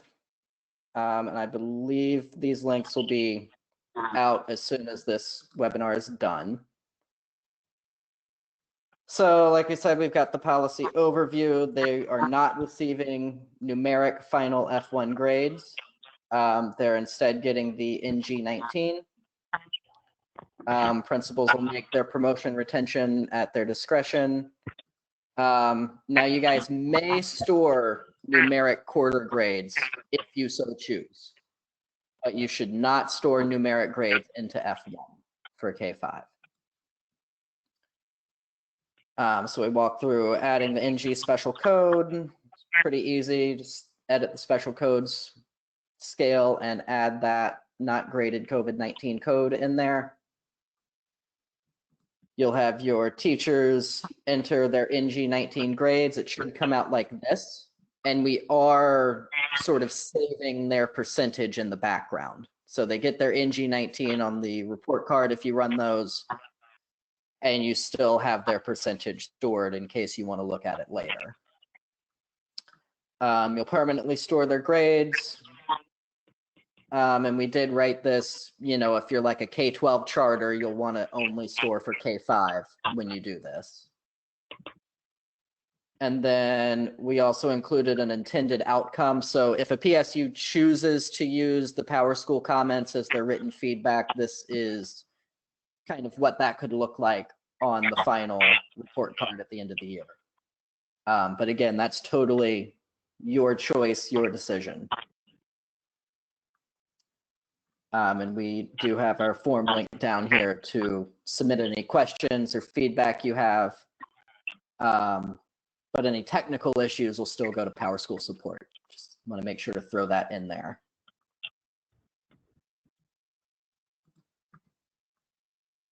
And I believe that covers us for K-5, unless you guys have anything to add.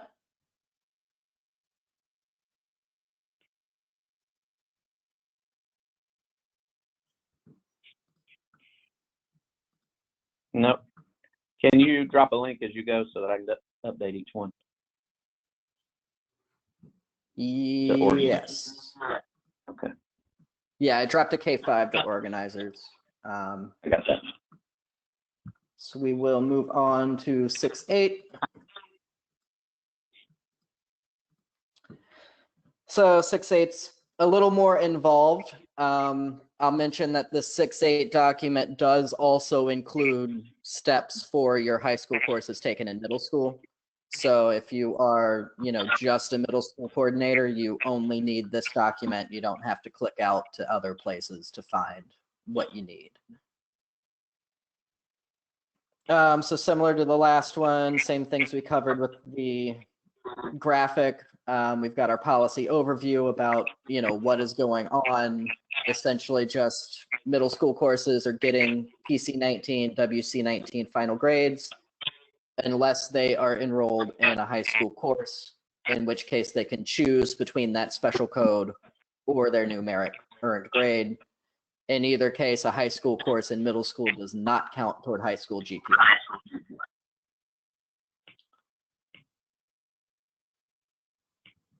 And I'll mention again, so the grade will be awarded based on performance up to March 13th, plus anything that they do in remote learning.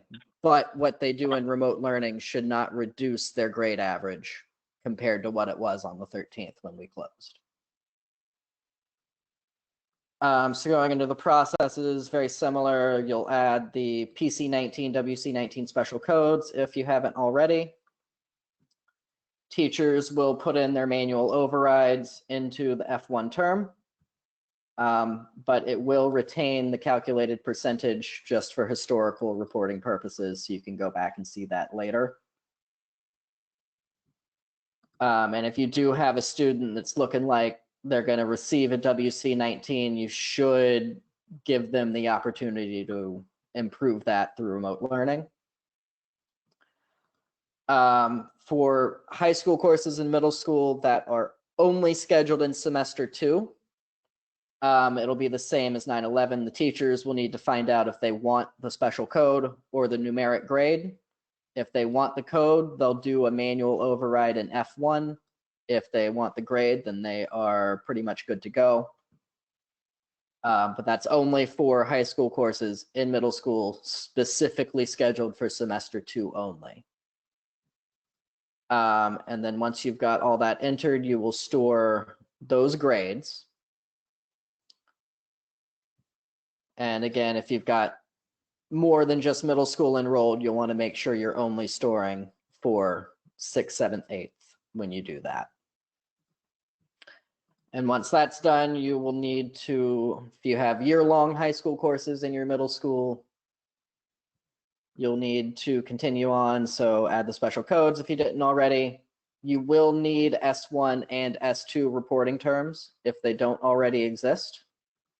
So this walks adding those to the year-long term. You will also need to set up, if you didn't already have those terms set up and you didn't already have a grade calculation set up, you will need to set that up. So semester 1 should be an average of the first 2 quarters. Semester 2 should be an average of the next 2 quarters. And that's so that you can save their earned percentage in the background. And if you did not have those calculations set up before, you will need to have your teachers recalculate their final grades in the grade book once you've added those terms and those weights. You will also need to add a C19 reporting term. Now your teachers will not actually touch the C19 reporting term, but it will need to be there when you go to store grades, since you need to have 2 final grades for a single course. So your semester 1 grade will be based on what's in the S1 term in the grade book, but you'll store that into the F1 store code for 50% credit. So that's the first half of your high school course in middle school. The second half, your teachers will either double check that percentage or insert the special code into the S2 term in their grade book. And then when you go to store it, you're going to store from S2 into C19.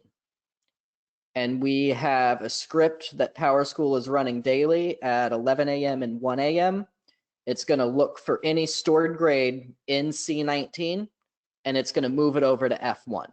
Because by default, you can't store 2 F1 grades into the same store code. So this kind of works around that. And again, that's for the other 50% of that credit.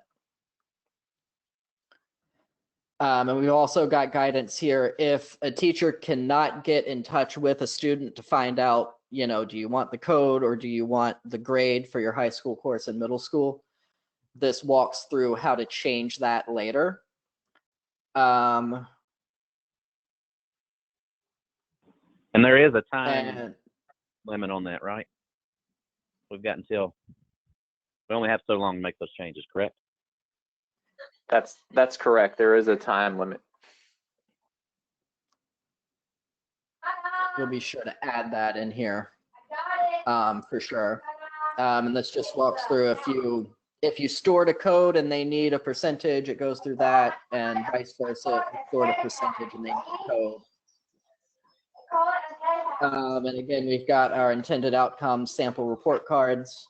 So this kid got their PC19s for their middle school courses. They did have band and PE in the first semester, so that's why they've got numerics for those 2 courses. They were semester 1 courses, so they earned those grades. And then they did have NC Math 1 year long.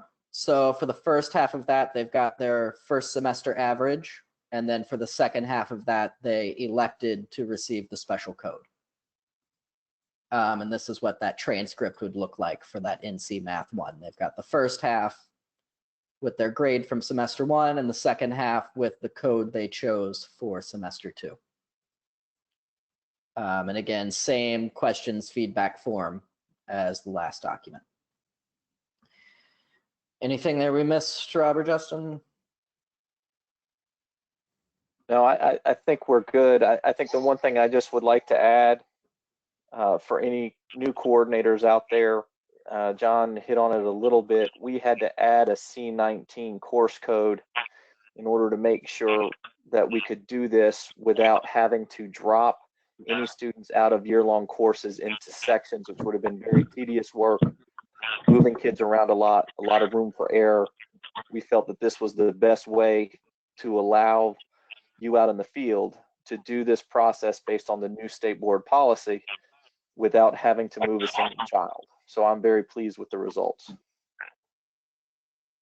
And then one thing I want to share, as early as it is, I don't want anybody to feel like you have to rush. I think we tried to put this out as quick as we could to give you enough time to get this done without stressing over it. You've still got Yeah, definitely.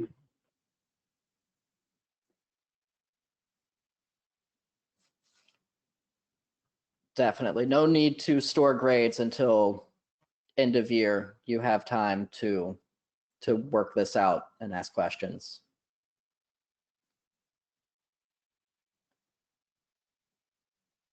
right, so we will move on to the 9 through 11 document and also non-graduating seniors who will be with you again next year. Very similar format to the last one. We go through the policy, which I think we've pretty well covered here. Semester 1 is what it is. Semester 2, students get to pick numeric grades or PC19, WC19, and they do get to make that decision for each individual course. And then same for year long, their first semester grade is what it is, worth half a credit. Unless they were failing that first semester grade, but have improved it since, in which case it is at your discretion to help them bring that semester 1 grade up based on what they were doing. And then the second half, they can pick either calculated numeric grade or special code for the second semester, worth the other half of that credit.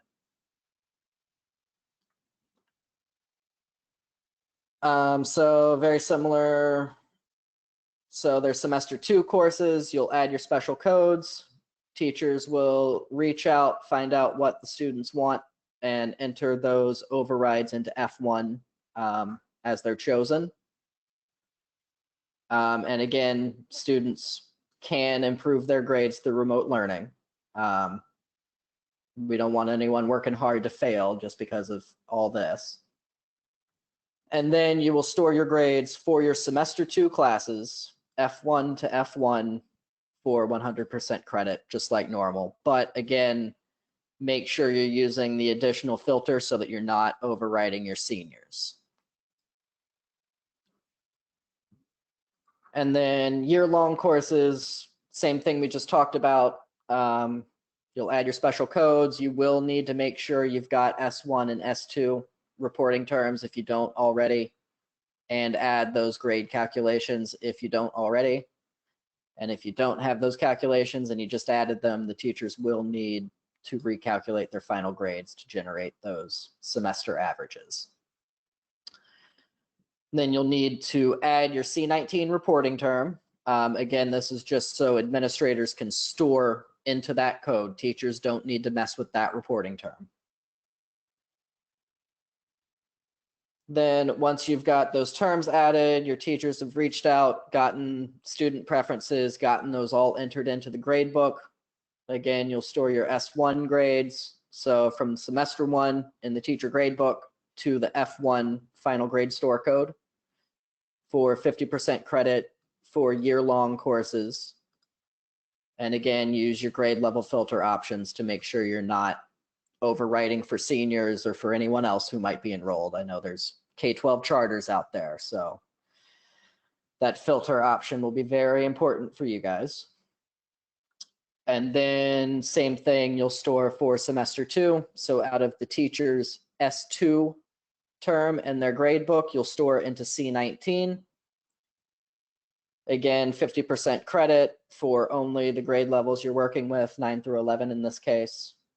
And then our script will run daily and it will update that C19 stored grade to show up in F1 instead.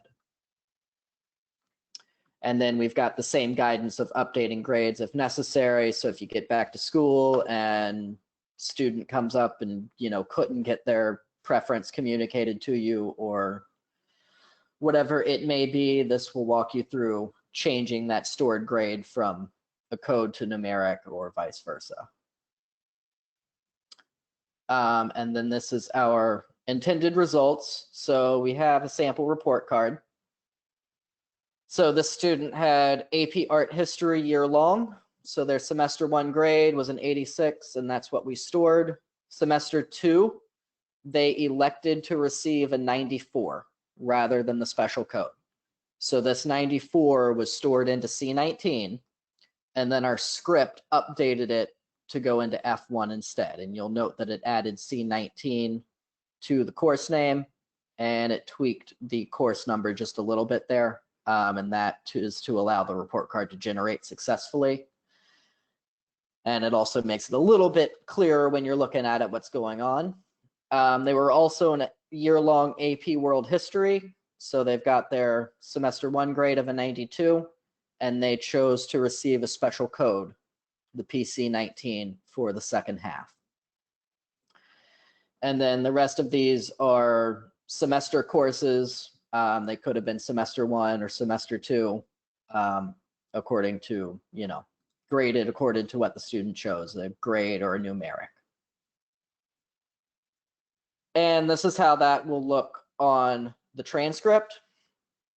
So that AP Art History, the first half of it, 86, a B, but they're only getting half the GPA points because it is worth half a credit. So ditto for that 94, it's showing up as a 2, worth a 0.5 credit, even though it's an A. An A for a half credit is 2 GPA points. And we have linked here our understanding GPA document that walks through exactly how that calculation works. So hopefully that'll help you explain it to parents, students, anyone else who may ask. The special codes are not counting toward GPA, so that's not helping or hurting them. And then their regular numeric grades, whether from semester 1 or if that's what they chose for semester 2, is still counting toward GPA as a normal. Don? Yes. Don, can you stay right there for me? We made this document so fast and we were making changes on this document that John's gonna update that transcript shot, because I'm sure the people with a keen eye have caught that 94 should not have an E flag under C19. Ooh, yes. And that's one of the things you need to watch out for in this process, because you're going to be changing grades in historical where the E flag might exist. Now you have to take it off. Please make sure anytime you do these changes, what I always used to recommend to my people, make the change, run a transcript, verify it's correct before moving on to the next one, to make sure that everything is correct before, because you're going to be dealing with a lot of changes between now and could go into next fall with the changes. So you just need to make sure you're taking your time, making the changes, and make sure the transcript is correct before you move on to the next one. Yes, thank you. Good catch. Good catch. I must have missed that step when I changed that okay. grade. It was 9:45, I believe, when we were still. Yes. And that gets us through the 9/11 and non-graduating seniors, unless you guys have anything else to add.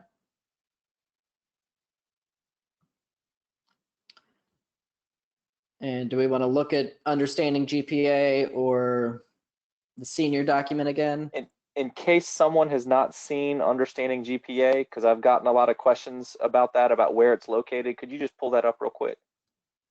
Absolutely.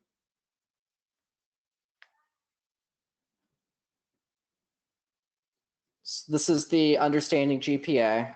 I believe we have released this already.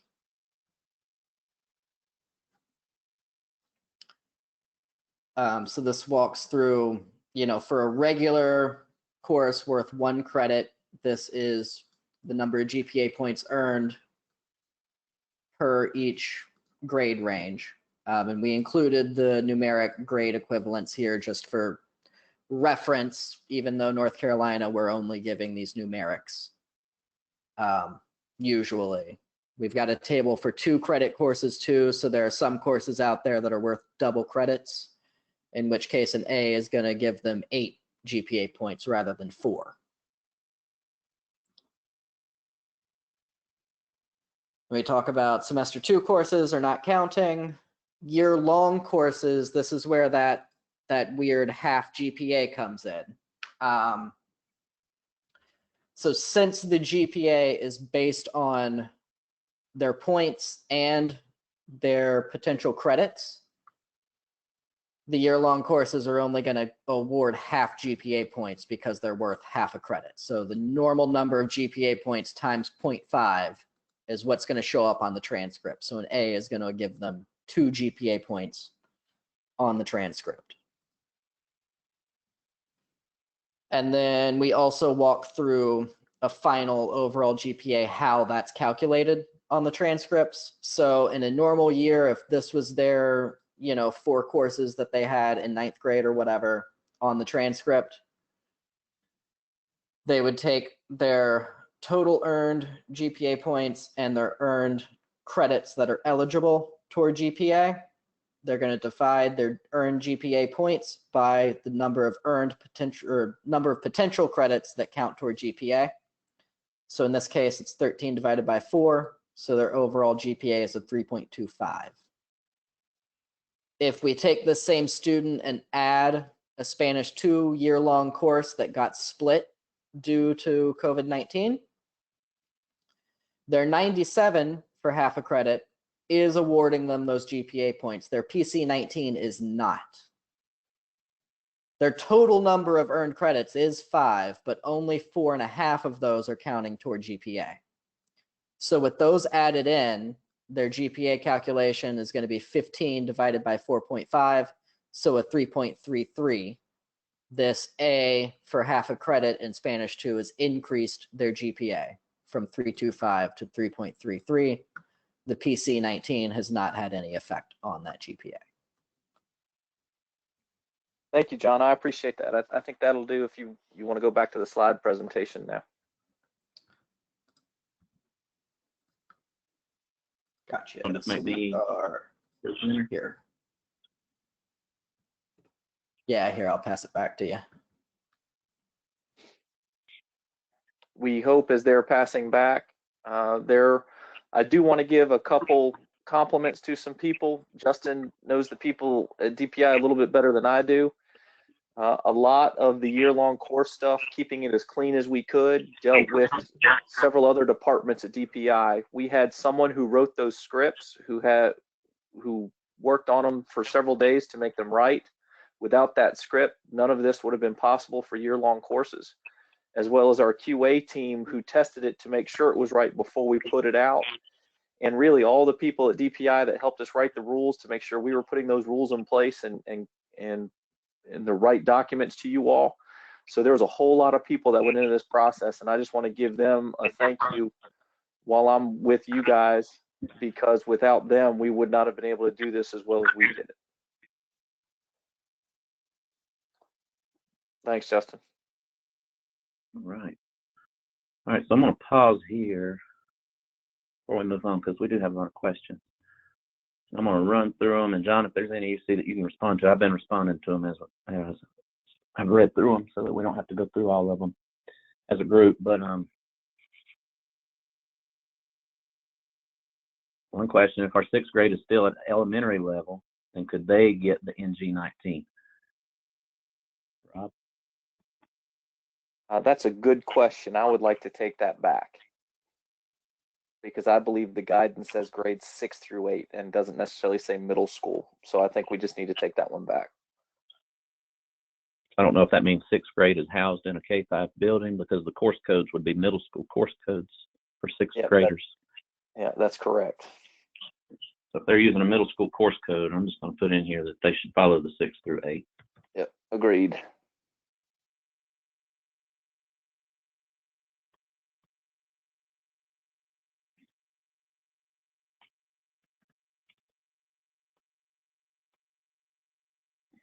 Okay. The time limit that we mentioned earlier, is that ready to announce yet, Rob? Yeah, I believe that she is saying we obviously need these grades in to the best of your knowledge as of the time report cards go home. So that's as normal.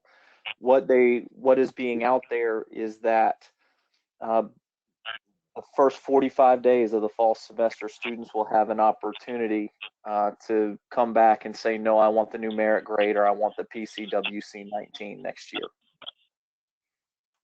And I believe that's correct, but we will verify and make sure we get that out to you.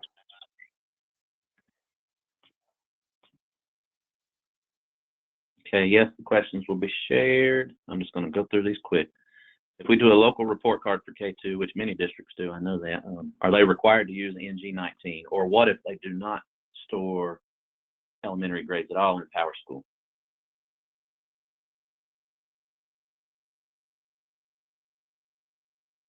We'll take that back, because my understanding was everybody was doing it, but we'll ask that question to be sure.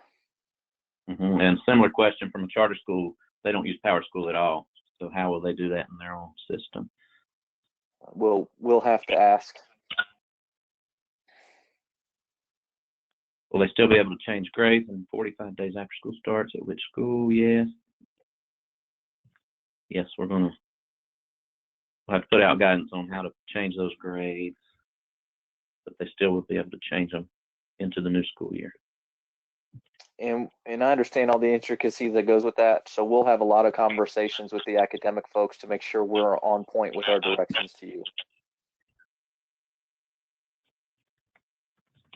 Mark, good question. Is this for just the students? Is the 45-day into the new school year just an extension for the students who were not able to reach, or for all students? And it's for all students. So even if your teachers do talk to kids and they request this right now, they can come back and change their mind later.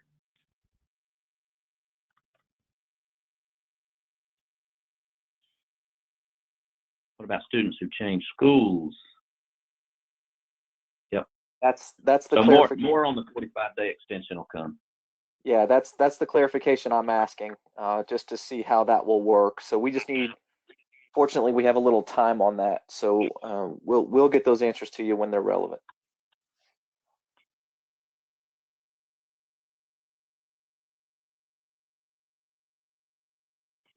Mhm.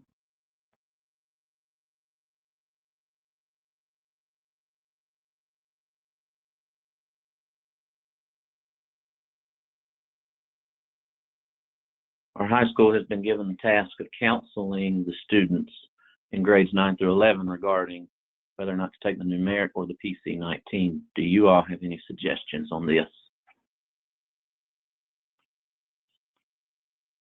No, I don't. Yeah, I do not. And I mean, honestly, I I don't. thought your teachers are the ones working with these students through remote learning on a regular basis. So we thought it would be best for the teachers to handle it. But of course, that's not us telling you what to do. You can certainly do what you need to do at the local level. So no guidance there. And John, we've been asked, I've been texting a few folks and I've been asked, are you going to post these links on the HomeBased website pretty quickly? Yeah. Yes. As a matter of fact, I think we're gonna. Yep. Yeah. Let's go ahead and put them out, and then we'll put out a formal statement later, like we talked about. Perfect. Ooh. Francine had a good point for the 9 through 11. You can certainly use the comments to note whether or not the student chose that. So your teachers can do that. If they couldn't get in touch with the student, they can put that in the comment. That's So you a all can great track that idea. however you need to. Yeah, it is. Thanks, Francine. These will be posted on our website. They'll also go out Friday. And again, if you'll hang with us for a couple of more slides, I'm going to give you the link and you'll have all of this. It was our way of holding you hostage.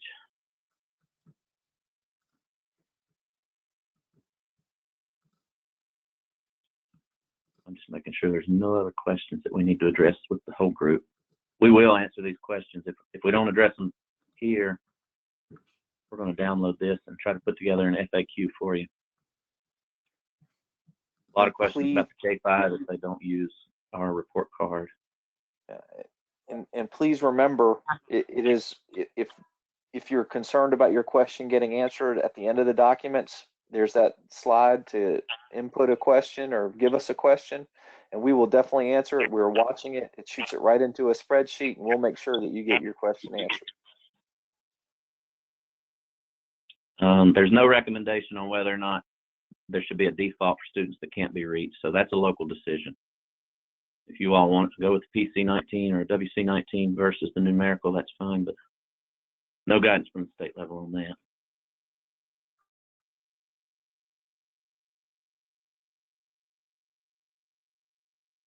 Mark asked a good question. Do the non-graduating seniors include the EC students who are coming back?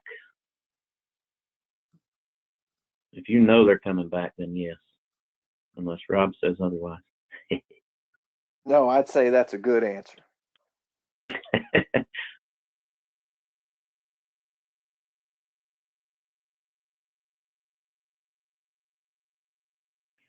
We have very few students in year-long classes. If they choose numerical for final grade, can we just store the year-long F1 numeric grade at 100%, as opposed to storing S1 and S2 at 0.5 each? That one is a no. It is important that we are consistent across the state and doing the same thing, because it wouldn't be fair for some districts to do that and others follow the guidance that we're given of half credit each, and then the students go to different districts. So it was made very clear to us that we want to make sure that all students are being graded equally, if that makes sense.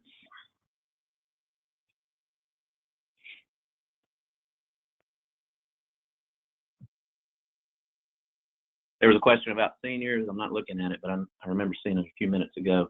As of right now, what we published for seniors still stands. So seniors do not have the option of going back and picking a numeric value versus the pass-fail or pass-withdraw. I see a bunch of thank yous. That's great. Thank y'all.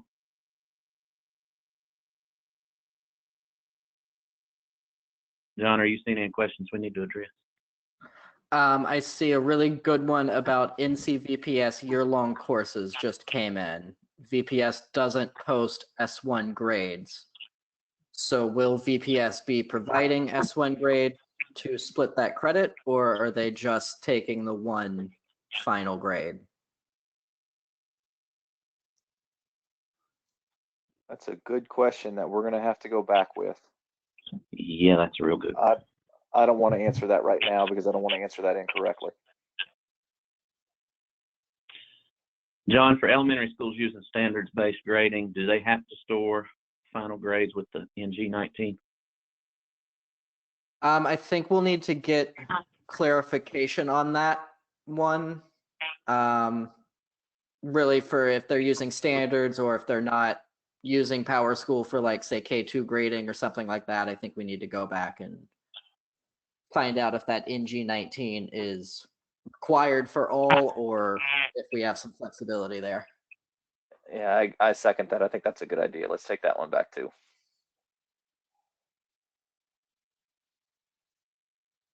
Okay. I've seen a couple comments asking if we can provide some kind of document for teachers.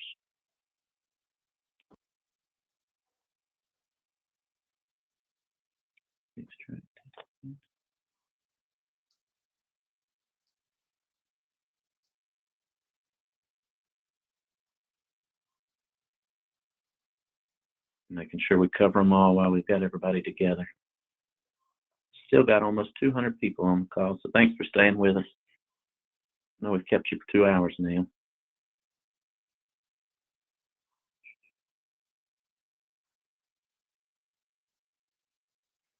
Okay, so like I said, we'll publish an FAQ list. And John, did you share the link with them where they can put any questions outside of the GoToWebinar?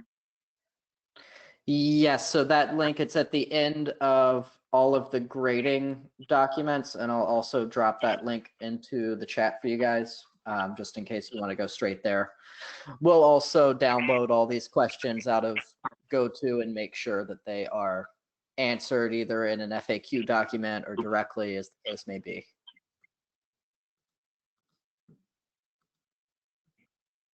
And I just dropped that form link for you too. Yeah. So if you have any questions, even if you've already put them through the questions log here, put them in that Google Doc also. That way everybody can see the responses as we provide answers. I'm going to go ahead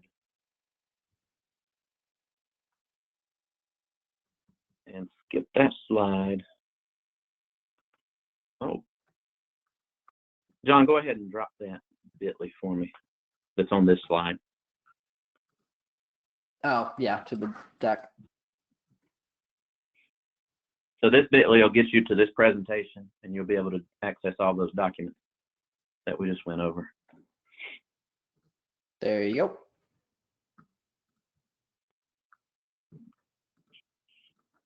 Okay. All right, and the last item that I had, with everything that we're going through and you guys are going through, I know we're having to be more creative than normal, do things a little different or a lot different. the things that I wanted to kind of get feedback on, and we don't have to do this now if you want to shoot me an email. If there's other needs you have, especially related to high school scheduling or preschool enrollment, kindergarten enrollment, love to hear what some of you are doing already. If you're doing things within PowerSchool, or how you're communicating during this time of enrollment, registration, scheduling. But if there's needs you have from us, I'd like to hear them here. You can drop them in the chat or question log. Vendor needs, I just wanted to touch on that because the process has changed, and I shared this with you all. Oh, John, I just fixed the sharing on that presentation. Sorry about that, everybody. It is fixed now if you want to try it again. My phone would not stop going off. So the process for the vendor approval has changed. I've shared this. Now there's a team of folks at DPI who all have to agree to allow you to go along or go with one vendor. But what we're seeing, and it's not new, but we need to get on top of it. We need to get ahead of it. We're seeing a lot of districts that are going out and buying certain things without our approval, and then the vendors are contacting us, and they're somewhat frustrated because you all are frustrated because you've spent money on something that you can't use. And it's kind of like we got the cart before the horse. So we need to get back to getting our approval first. And I know that we haven't been the best to approve quickly for you, quickly enough. But I certainly don't want you in that boat of paying for something that you're not able to use yet. So to prevent that, let's get ahead, go through this process. If there's needs you have, or if you've already put in a request to have something approved and you still haven't heard back, shoot Rob or I an email. We'll certainly look into it, but I've shared this, but over and over I'm contacted by districts, and it'll be 6 to 8 months to a year after you've already purchased it, and they want to know where we stand. And a lot of it's because some of the work was already in the process with some other folks at DPI, and now that our team is pretty much brand new, like we've got new folks who've come in, it's like, okay, who do I talk to now? We're the ones to talk to, but we aren't necessarily in the know about something you've already been in the works on with other people. So, like I said, shoot me or Rob an email there if you've got any requests that are outstanding. But there is a new form, and we've published it 2 or 3 times. I've asked Yolanda to send it out. There's a new approval process, and I think we've put it online now, so you don't even have to fill out a paper copy or submit it through a ticket. It's a Google form, right, Rob? We're working on that right now. You do have to submit a ticket. If you don't have the new form, let me know, but we're working on trying to get that into a Google form for you. Okay. For some reason I was thinking that was published. The other item there is training needs. We've had to cancel a lot of conferences, a lot of trainings. Of course, we've been trying to do all we can on getting resources in your hands, but if you have training needs or ideas on how we can assist remotely for now, reach out to us. And then, of course, any other thing that you're needing us to assist you with, let us know. Definitely here to help.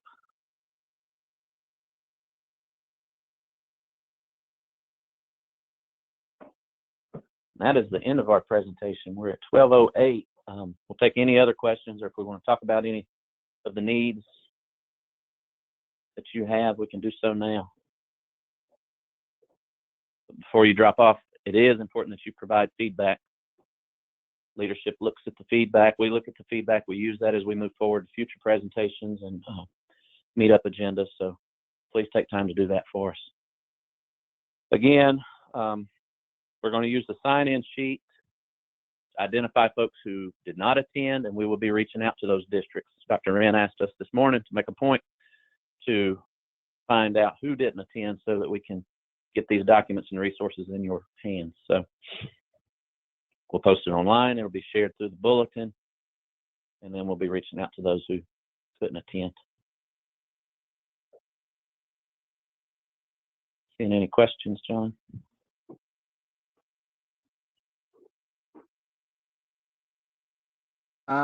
Let's see. Request to be able to print the QRD about adding the pass withdrawal codes. I know for the big grading guides, we did open it up where you could print those. You guys cool with opening the pass Yeah, withdraw code as well? Yeah, I'm fine with that. All right, I will make that tweak right now.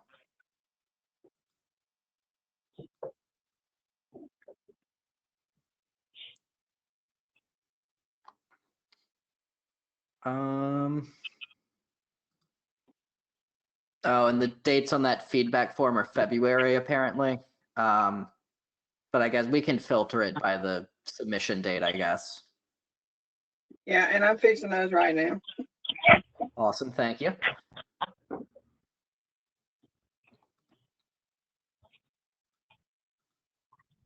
Let's see, we've got one about polling the audience for how PSUs are selecting Val versus Sal for this year's graduating class.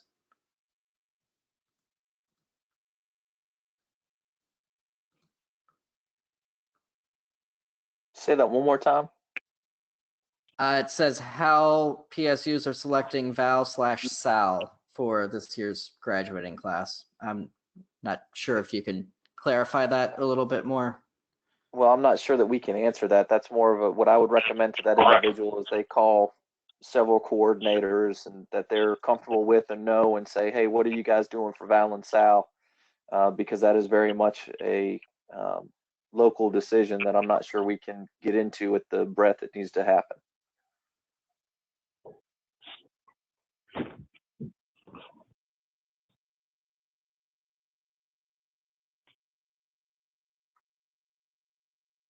It's a great question. I can imagine districts are wrangling that right now. I see one here about what happens if we need to switch to like an AB or another type of alternating schedule after EOY based on what's happening when fall starts.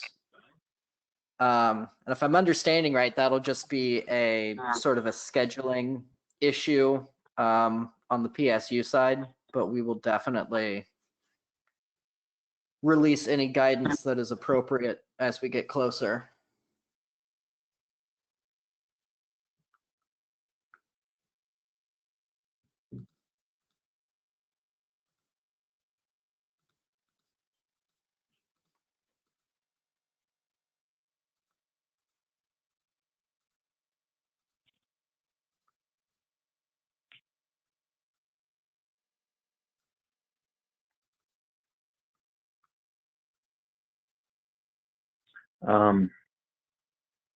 Training questions. Will we have training for new coordinators and then anything additional for IPT certification training? Just be on the lookout for that. As of right now, we don't have anything scheduled. Kind of in limbo. Yep. Tessa is working on that though. She has already reached out to PowerSchool to set that up. So she will release something with that soon.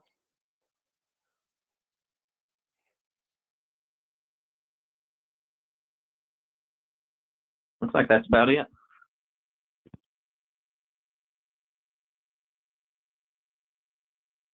You seen anything else, John?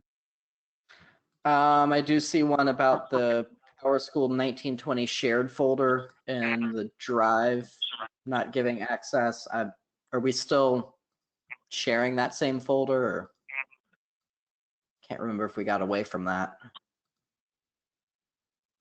John, if it's in the Google Suite, if it's the new one, we can't share a folder. We can only share the documents inside the folder.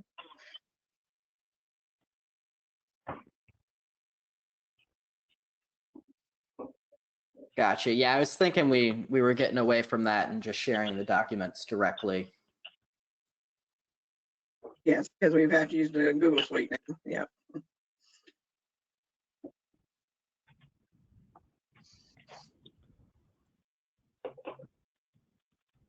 All right. So I'll begin as soon as we end. I began saving this recording, and we'll get it pushed out to you guys as soon as we can, probably this evening or tomorrow morning, but definitely look for it in Friday bulletin.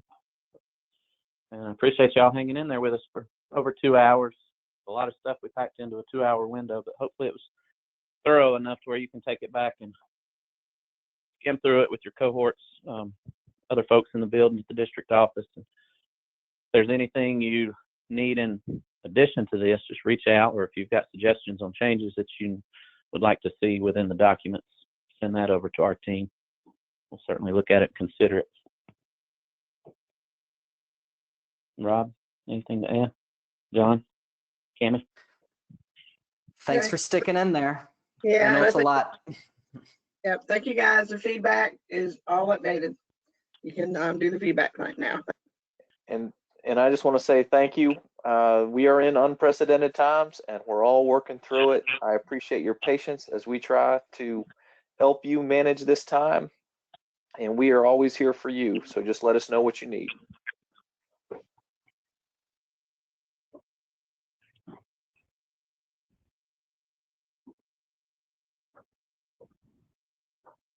Cammie, did you drop a link to that feedback? Oh, Or are we just going to filter the old? I can from the, it's on the open sides. Let me grab it. Copied over the wrong one. I apologize. Y'all are good to drop. I appreciate your attendance, but I'm going to keep this webinar open for a few minutes so that if you want to grab the links, you can. All right. All right. Feedback should be in the chat.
John, there's one link that was just shared that's not printable.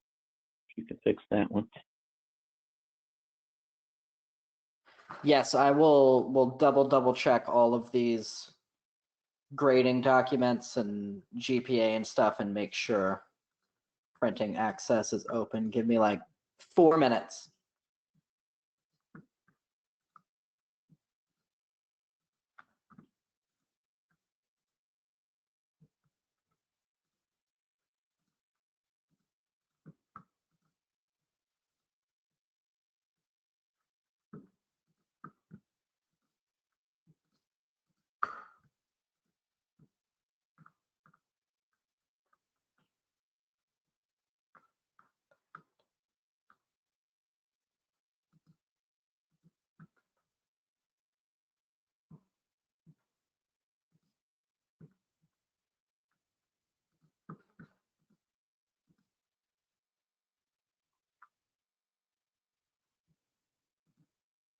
All right, those should all be open now.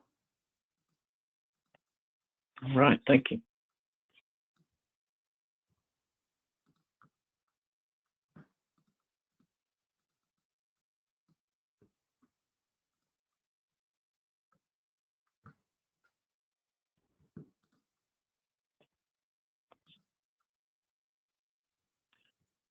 All right, it's about 12:20. I am going to go ahead and end the webinar.